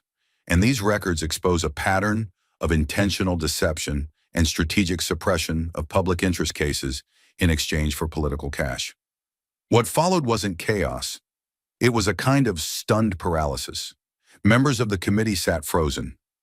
Outside, the hallway monitors broadcast the live feed to packed press corridors where reporters exchanged frantic whispers and watched their phones light up with alerts. Online, the fallout was immediate. Bondi betrayal surged to the top of every trending list. Environmental groups began issuing public letters demanding retroactive legal review of every case dismissed under Bondi's term. Constituents who once voted for her flooded the congressional hotline with voicemails laced with fury and disbelief. And for Bondi, there was no prepared script left. No index card could outmaneuver what the room now knew. She wasn't simply accused. She was cornered. What had begun as a routine congressional oversight hearing had turned into something seismic. Jasmine Crockett hadn't just exposed corruption. She had unearthed the blueprint of an entire political machine engineered to shield profit at the cost of truth. And the wreckage now lay bare, undeniable and documented, beneath the glare of a nation finally paying attention. And as the chamber emptied, its walls still echoing with the fallout of truth laid bare, the tremors didn't stop. They spread like ripples through the Capitol, striking offices where deals were once struck behind closed doors, rattling the desks of those who'd quietly protected Bondi for years. Jasmine Crockett stood by the marble columns, her fingers still curled from gripping the folder that detonated Bondi's defenses. The hearing was over, but the war was only beginning. It started with whispers, as most revolutions do, an urgent hallway conversation between Senator Grace Montclair of Oregon and Representative Lucas Klein of Illinois. Neither were known for dramatics, but today their tone was different, raw, precise, and edged with moral exhaustion. "This isn't a scandal," Klein murmured. "This is architecture. It was built to shield her." Grace didn't hesitate. "Then it's time to dismantle the whole structure." Within 30 minutes, a formal motion was drafted and submitted to the Office of Congressional Ethics, co-signed by 17 members from both parties. The language was direct and lethal. "We, the undersigned, request an immediate, independent federal investigation into the political conduct of former Florida Attorney General Pamela Jo Bondi on the basis of probable abuse of power, coordinated obstruction of justice, and solicitation of unlawful corporate influence. News outlets got wind of it before the ink dried. CNN interrupted its regular programming with a banner that read, "Breaking Official Investigation Requested into Pam Bondi's Corporate Ties." Fox scrambled to reframe the story, but couldn't deny the weight of the evidence. MSNBC brought in former federal prosecutors who spoke with unnerving calm. "This is bigger than a failed hearing. It's the beginning of a reckoning." Across the nation, the public response surged like a breached dam. Activist groups reactivated dormant petitions. College students held flash rallies in Gainesville, Tampa, and Houston. One sign summed it all up in 6 brutal words: "She sold us to the highest bidder." But as the machinery of oversight began to churn, not everyone celebrated. In back rooms and secure email threads, high-ranking officials who had once donated to or coordinated with Bondi began their own quiet calculations. Some deleted records, some lawyered up, and a few, sensing the heat rising, tried to distance themselves publicly. Senator Morris Heller, who'd previously praised Bondi's pro-business courage, now released a vague statement about welcoming transparency. But Jasmine saw through it. She always did. Inside the Oversight and Government Reform Committee's war room, Jasmine and her team mapped the next phase. The evidence she'd exposed wasn't just damning, it was trail-marked. For every corporate favor, there was a corresponding donation, policy memo, or legal dismissal. Now, with the formal request submitted, federal oversight bodies, the Office of Inspector General, the Department of Justice's Public Integrity Section, and the Federal Election Commission were on alert. The committee's senior counsel leaned over a stack of files, tapping a photo of Bondi shaking hands with the CEO of Aegis Oil beneath the words "Post-Litigation Celebration Dinner." "They're going to come for you," he warned Jasmine quietly. "Power like this never goes down without clawing back." Jasmine didn't flinch. She was already preparing her next public statement, aware that from here on out, everything would escalate. "Let them come," she replied. "This isn't about political vengeance. This is about the contract every official signs with the people when they swear to serve." She broke it. They watched her break it. And now we'll find out who helped her sweep up the glass. Meanwhile, in downtown Washington, agents from the DOJ's Integrity Unit began requesting internal documents from Bondi's tenure, previously shielded under administrative privilege, now subject to subpoena. A closed-door emergency meeting was held at the Federal Election Commission, where financial analysts examined the donation flows from 2013 to 2017, cross-referencing them with litigation patterns, court decisions, and lobbying logs. "It's a pattern," one analyst whispered, "and if the data confirms it, she's not just exposed, she's indictable." That word, indictable, spread like wildfire through DC's legal circles. Law professors took to Twitter, breaking down the statute under 18 U.S. Code Section 201. If prosecutors can prove that official acts were exchanged for campaign donations or favorable treatment, one thread explained, Bondi could face criminal charges for bribery, honest services fraud, and conspiracy. The stakes had shifted from career damage to potential prosecution.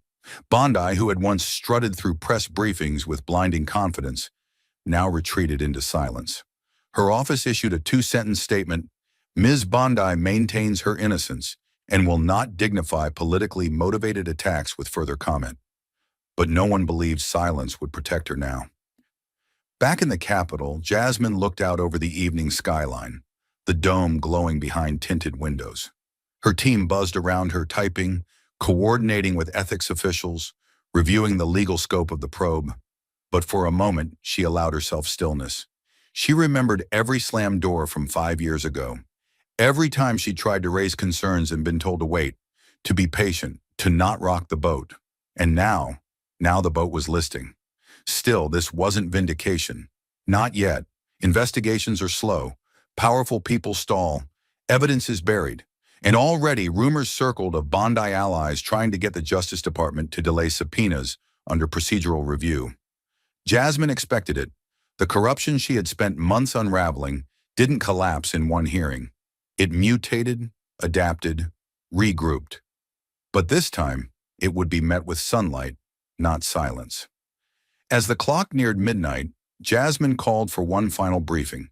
Her voice, though tired, didn't waver. The evidence is undeniable.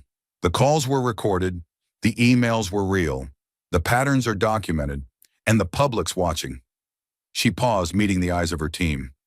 Now we finish what we started. But as the investigation took on a life of its own, branching into agencies, subpoenas, and media exposés, it was the next day's return to the hearing room that would become history. The mood was no longer speculative, it was surgical.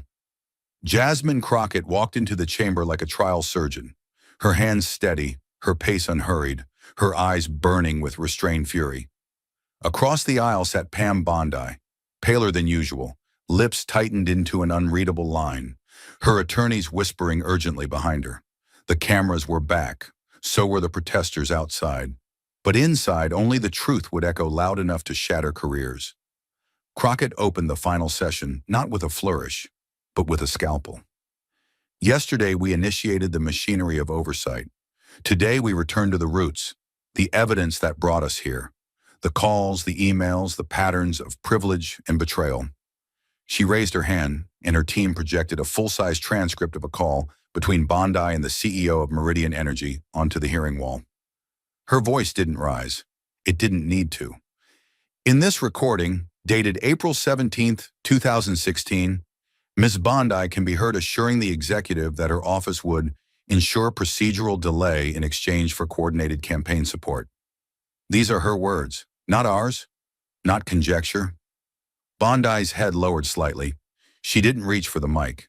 Then came the visual timeline, a digital red thread linking campaign contributions to legal delays, dropped lawsuits, and confidential dinners.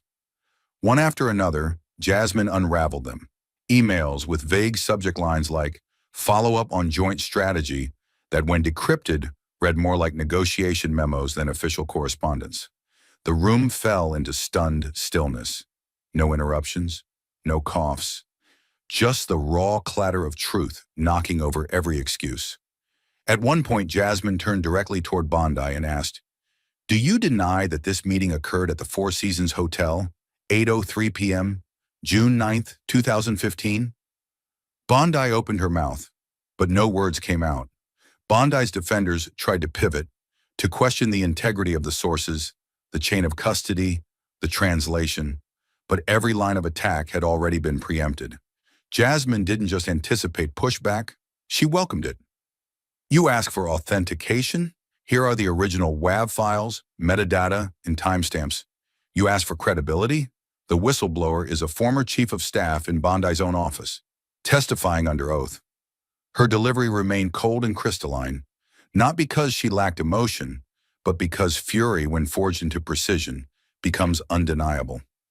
As Crockett laid out the final document, a legal opinion drafted but never submitted, containing language directly lifted from an oil lobby's internal strategy memo, a collective breath was held. She didn't just show that Bondi was compromised, she showed the process by which law had been re-engineered to serve industry over citizens. This is no longer about one official, Jasmine said slowly. This is about the ecosystem of collusion. But we begin where the rot is most visible. Pam Bondi's response was a study in collapse. Her eyes didn't meet anyone's. Her attorneys had ceased whispering. A bottle of water sat untouched at her elbow. When the committee chairman asked if she had any closing statement, she leaned forward, but the microphone didn't catch her voice. She reached for it again, cleared her throat. These allegations, she said hoarsely, are political warfare disguised as oversight. But there was no weight behind the words. Not anymore. Her voice trembled, and in that flicker of vulnerability, the whole room sensed the crumbling of her armor. But Jasmine wasn't finished. Not yet. She pulled out a final file, thinner than the rest but sharper in its impact. This, she said, holding up a single-page email marked confidential, was forwarded by Bondi's personal assistant to her private server, then deleted. It includes direct coordination on delaying enforcement penalties for 3 companies, all of which donated to her super PAC within 6 weeks. This isn't politics, it's pay for play, and it ends now. Reporters scrambled to transcribe. Aides whispered into Bluetooth headsets. And outside the chamber, the crowd gathered in silence, watching the live feed on jumbotrons.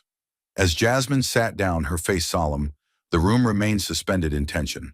Then the committee chairman, a former federal judge himself, leaned into his mic and declared, "Based on the documentation and testimony presented during these proceedings, this committee will refer Ms. Pamela Bondi for formal criminal investigation under Title 18 U.S. Code Section 201 and Section 1001, covering bribery and false statements to a federal body." Gasps filled the gallery. Bondi's lawyers objected immediately, but the decision was made. Jasmine didn't gloat. She didn't celebrate. She just leaned forward, folded her hands, and whispered something only her chief of staff heard. One truth is enough to start a landslide. And across the country, that landslide had already begun. In Miami, a local environmental advocacy group launched a new campaign titled Justice Before Oil. In Portland, students organized a national teach-in on political corruption. And in Washington, legal analysts predicted that the Bondi case could open a precedent for holding other attorneys general accountable for hidden corporate ties. The headlines were relentless. Bondi cornered, justice strikes back. Crockett's moment of reckoning.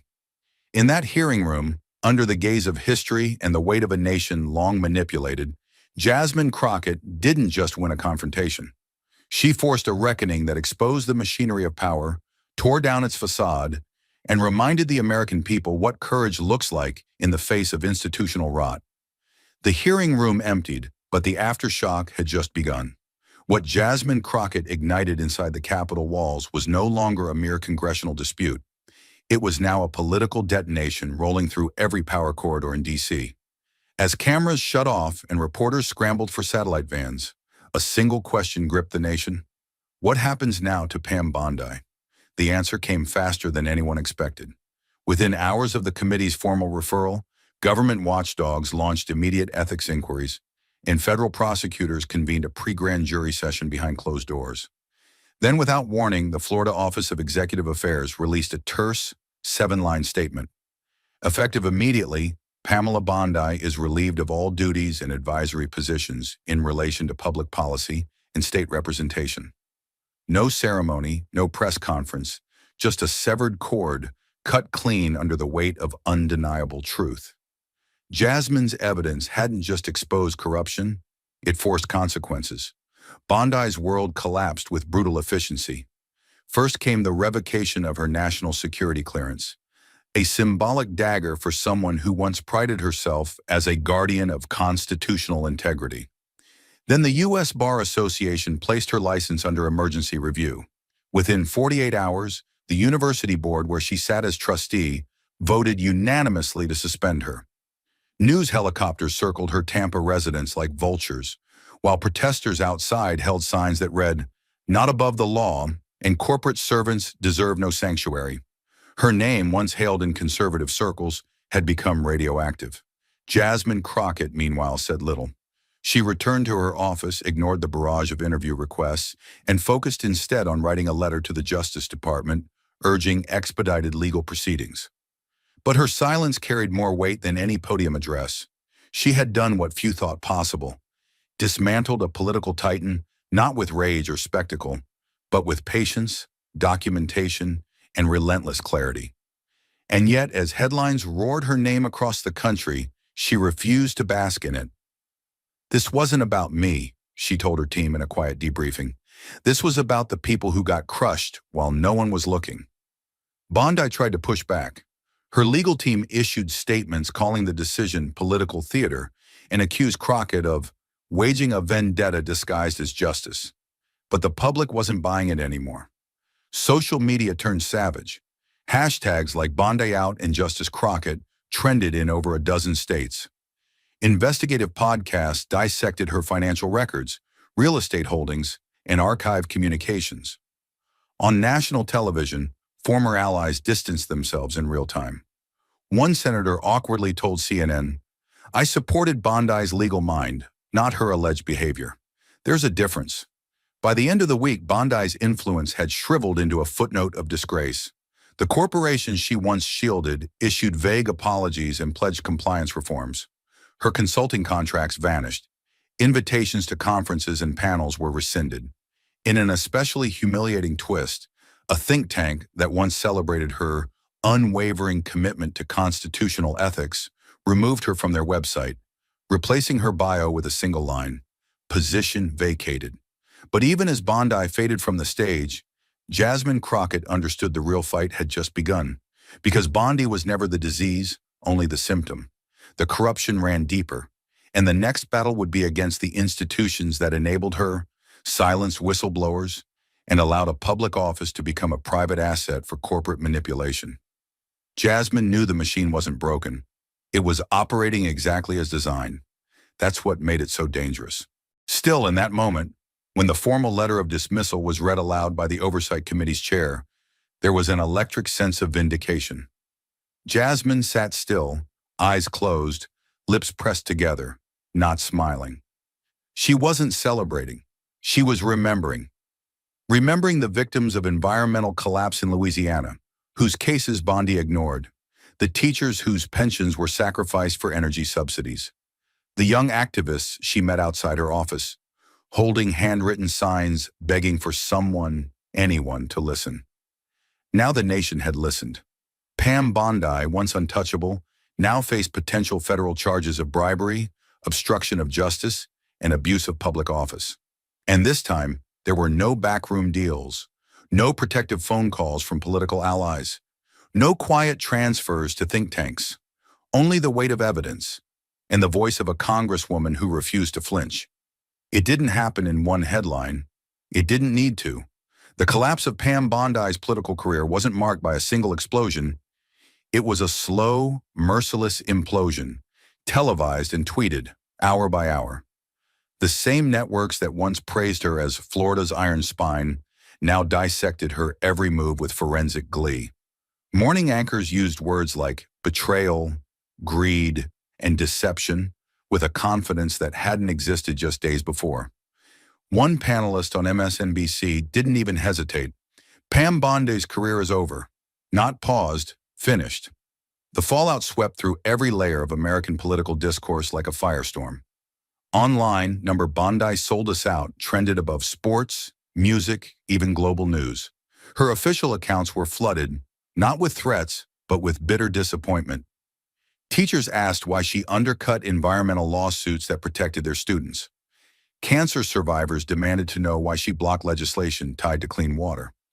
Young voters, many of whom once saw her as a conservative role model, posted side-by-side clips of her public oaths and the leaked recordings Jasmine Crockett unveiled. Each contradiction more damning than the last. And then came the cancellations.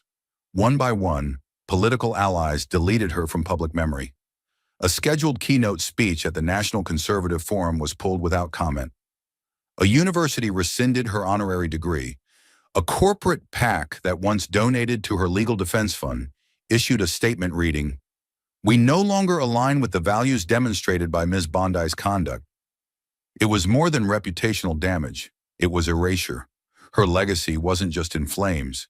It had been condemned. For Jasmine Crockett, the silence that followed the storm was deafening. She had stared down a political Goliath, not with theatrics, but with facts. Cross-referenced documents, timed audio, recorded calls, even timestamps on meeting logs. The country didn't watch her scream. They watched her prove. And that, perhaps, is what made Bondi's downfall so irreversible. There was no room for narrative manipulation. No political spin that could survive Crockett's quiet relentlessness. Bondi tried to fight back, issuing a tearful video plea filmed from her private residence, framed in front of family photos and an American flag. "This is not justice," she said, voice cracking. "This is persecution." But the public didn't bite. The comments were brutal. "You lied to our faces. You sold out for oil money. You could have saved lives and you chose profit." Even longtime political pundits began rewriting the narrative. One Fox News commentator, who had defended Bondi for years, opened his segment with a confession. "I got it wrong. We all did." Think tanks purged her papers. Editorial boards that once cited her rulings now questioned how much of her legal strategy had been sponsored. Newspapers from the Tampa Bay Times to the New York Times ran parallel headlines. "The Fall of Pam Bondi," the same headline coast to coast in fonts bold enough to bleed off the page. But perhaps the most striking reaction came not from the elite, but from the streets. In Miami, Tampa, and Tallahassee, spontaneous candlelight vigils were held, not in honor of Bondi, but in memory of the environmental victims whose cases she buried. Names of poisoned communities were chanted in unison. Images of wetlands destroyed, court rulings suppressed, and whistleblowers ignored were projected onto public buildings. One mother held a sign that read, "My son drank that water." Now she wants forgiveness. Bondi's legal team scrambled. Lawsuits loomed on multiple fronts, from federal investigators, environmental watchdogs, even former colleagues seeking to distance themselves through civil action. And through it all, Jasmine Crockett remained composed, refusing to gloat or indulge in spectacle. Her only public comment during the chaos was a single sentence delivered outside the Capitol. This was never about one woman. This was about accountability, no matter the name. That line echoed in classrooms, on podcasts, in campaign ads for other candidates suddenly emboldened to speak against corporate collusion. Pam Bondi had become a case study, not just in corruption, but in what happens when public trust reaches its breaking point. And unlike past scandals that slowly faded behind new headlines, this one persisted. Why? Because it hit the rawest nerve in American politics, the betrayal of the people by the very ones sworn to protect them. Even late-night hosts, often hesitant to dig into deep policy, couldn't ignore the drama. One viral segment featured Jasmine's committee speech intercut with footage of Bondi at corporate galas, overlaid with a slow, cinematic score. The punchline?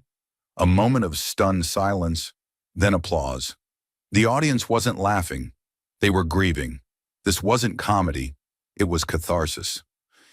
Months later, Bondi's name still evoked visceral reactions. In an exit poll conducted in Florida, 76% of respondents said they felt betrayed by her handling of environmental and corporate lawsuits. 54% believe she should be permanently barred from public office. And perhaps most devastating of all, her own party wouldn't return her calls. One staffer at a conservative super PAC leaked a text that read, "She's politically toxic, let her drown." And she did, quietly, painfully, under the weight of her own choices. There were no parades for Jasmine Crockett, no book deals, no magazine covers. Just a swelling sense across the country that something important had happened. That for once, a politician had stood her ground against corruption, and the system, though battered, had responded. Barely, but it had. And Pam Bondi, her legacy was rewritten not by her enemies, but by the people she failed. And as the dust finally settled from Bondi's fall, one truth remained, impossible to ignore. Jasmine Crockett had not only survived the storm, she had become the storm. The moment Jasmine Crockett stepped back into the chamber, this time not as the interrogator, but as the architect of something greater, the atmosphere shifted. It wasn't the roar of victory that followed her. It was the silence of recognition. Lawmakers who once side-eyed her with doubt now straightened in their seats. Journalists whispered her name like a headline already writing itself. And in every corner of the nation, from rural school boards to bustling city halls, her face had become something more than familiar. It had become symbolic. This was no longer just about Bondi. It was about the machinery that enabled her, the quiet deals, the campaign donations with strings attached, the meetings behind closed doors that shaped policy in shadows. Jasmine Crockett stood in the ruins of all that deceit and declared, not with arrogance, but with purpose, "This ends now." Not just this one scandal, the entire culture that bred it. And she meant it. She introduced the Public Integrity and Transparency Act on live television. Its pages heavy with clauses that made lobbyists wince and career politicians squirm. Full disclosure of campaign contributions above $1,000. Mandatory public records of meetings between officials and corporate representatives. Severe penalties for those who used office to protect private gain over public good. It wasn't just legislation, it was a weapon aimed at the status quo. But Jasmine didn't stop there. She called for the creation of an independent anti-corruption task force, staffed not by political appointees but by legal scholars, retired judges, investigative journalists, and citizen watchdogs. No party loyalty, no corporate ties, Just one mission, to audit and expose. And the public responded, not with skepticism, but with a hunger that had been buried under decades of broken promises. Within 48 hours, her proposal had over 5 million digital signatures. Town halls overflowed with people demanding reform. Local officials were inundated with calls. Where do you stand on Crockett's bill? School teachers made lesson plans around the hearing. Civics teachers printed her closing statements. One high school in Detroit even renamed their student court simulation the Jasmine Protocol. In Washington, resistance came hard and fast. Old guard politicians accused her of starting a witch hunt. News anchors loyal to corporate interests labeled her a populist bomb thrower. But the attacks only sharpened her resolve. Because behind every smear campaign, behind every editor's scornful monologue, was fear. They feared what she represented, a line in the sand. And Jasmine made that line deeper with every passing day. She held a press conference in front of the Capitol steps. No teleprompter, no scripted applause. Just her voice and the truth. This is not about vengeance, she said. It's about repair. It's about the child whose water turned brown because someone signed a deal in secret. It's about the grandmother whose prescriptions skyrocketed because someone in power got paid to look away. And it's about making sure you don't get lied to again. The camera zoomed in on her eyes. Not angry, not smug, just unyielding. The next morning, Crockett Revolution trended globally. From Sydney to Sao Paulo, news outlets covered her speech as a global call for democratic renewal. Even in Europe, activists cited her proposals as models for rebuilding civic trust. The Senate held its breath when the bill reached the floor. Lobbyists spent millions trying to sink it quietly, but the noise outside wouldn't stop. Crowds filled the National Mall with posters that read, "Jasmine's law equals our shield, and no more hidden hands." Former government workers came forward to testify. Environmental lawyers, teachers, whistleblowers, all had stories, all had waited for a champion, and Jasmine listened. For her, this wasn't a moment to savor. It was a duty that came with scars. Death threats became routine. Security followed her everywhere. Her family was harassed. Anonymous op-eds questioned her background, her motives, even her mental state. But through it all, she kept walking into that chamber, heels clicking like gunshots on marble. Then the day came, the vote. On the floor of the House, the clerk's voice rang out, name by name, vote by vote. It was close, tense, too close. A single no too many, and the entire dream would collapse. Jasmine sat still, lips pressed, eyes fixed, not on the tally board, but on the faces of her colleagues. Were they about to let history pass them by? And then the final vote. 218, yes. 214, no. The chamber fell into stunned silence. Then came the applause. Not wild, not jubilant, respectful. The kind of applause you hear at the end of a hard-fought war. The kind that means something sacred just happened. Jasmine rose slowly, almost reluctantly. Her hands didn't rise in triumph. They curled into fists by her side. She looked around at the room, not for praise, but for accountability. And then she spoke one final sentence. Let this be the last time corruption hides behind a badge or a title. That single sentence was clipped, quoted, taught. Colleges played it in government ethics classes. Documentaries ended with it. Protesters carried it on cardboard signs. It was translated into Spanish, Vietnamese, Arabic, Russian. It was inscribed into the foundation of a new era in American politics. Bondi had become the cautionary tale, but Jasmine was the blueprint. In the months that followed, legislation modeled on her bill passed in over a dozen states. Watchdog organizations saw their funding quadruple. Media outlets launched new bureaus focused entirely on transparency. Even those who once opposed her began to echo her rhetoric in speeches of their own. The tide had shifted, and it bore her name. But in the end, Jasmine Crockett didn't ask for monuments. She didn't run victory tours or pen memoirs, at least not yet. She returned to her district, held a listening session in a dusty auditorium, and looked every constituent in the eye. I work for you, Not corporations, not parties. You. A child in the front row raised her hand. Are you going to fix everything? Jasmine smiled, weary but hopeful. Not everything, she said, but enough to make sure you never have to ask that question again. And as the crowd dispersed and the headlines shifted to other battles, one question lingered in the silence Jasmine left behind. What, after all the smoke and fury, was the human cost of standing for truth? The real lesson didn't lie in the bill passed or the votes counted. It lived in the quiet toll etched into Jasmine Crockett's face. This wasn't just a political victory. It was a war of soul, a daily choice to walk straight into rooms where she knew she'd be outnumbered, underestimated, and strategically undermined. She'd been called arrogant, unstable, even dangerous. But each insult became armor, each betrayal, fuel. In exposing the machinery of corruption, she exposed something deeper, that justice isn't forged in comfort. It's carved from pain. The lesson was never about punishing one woman like Bondi.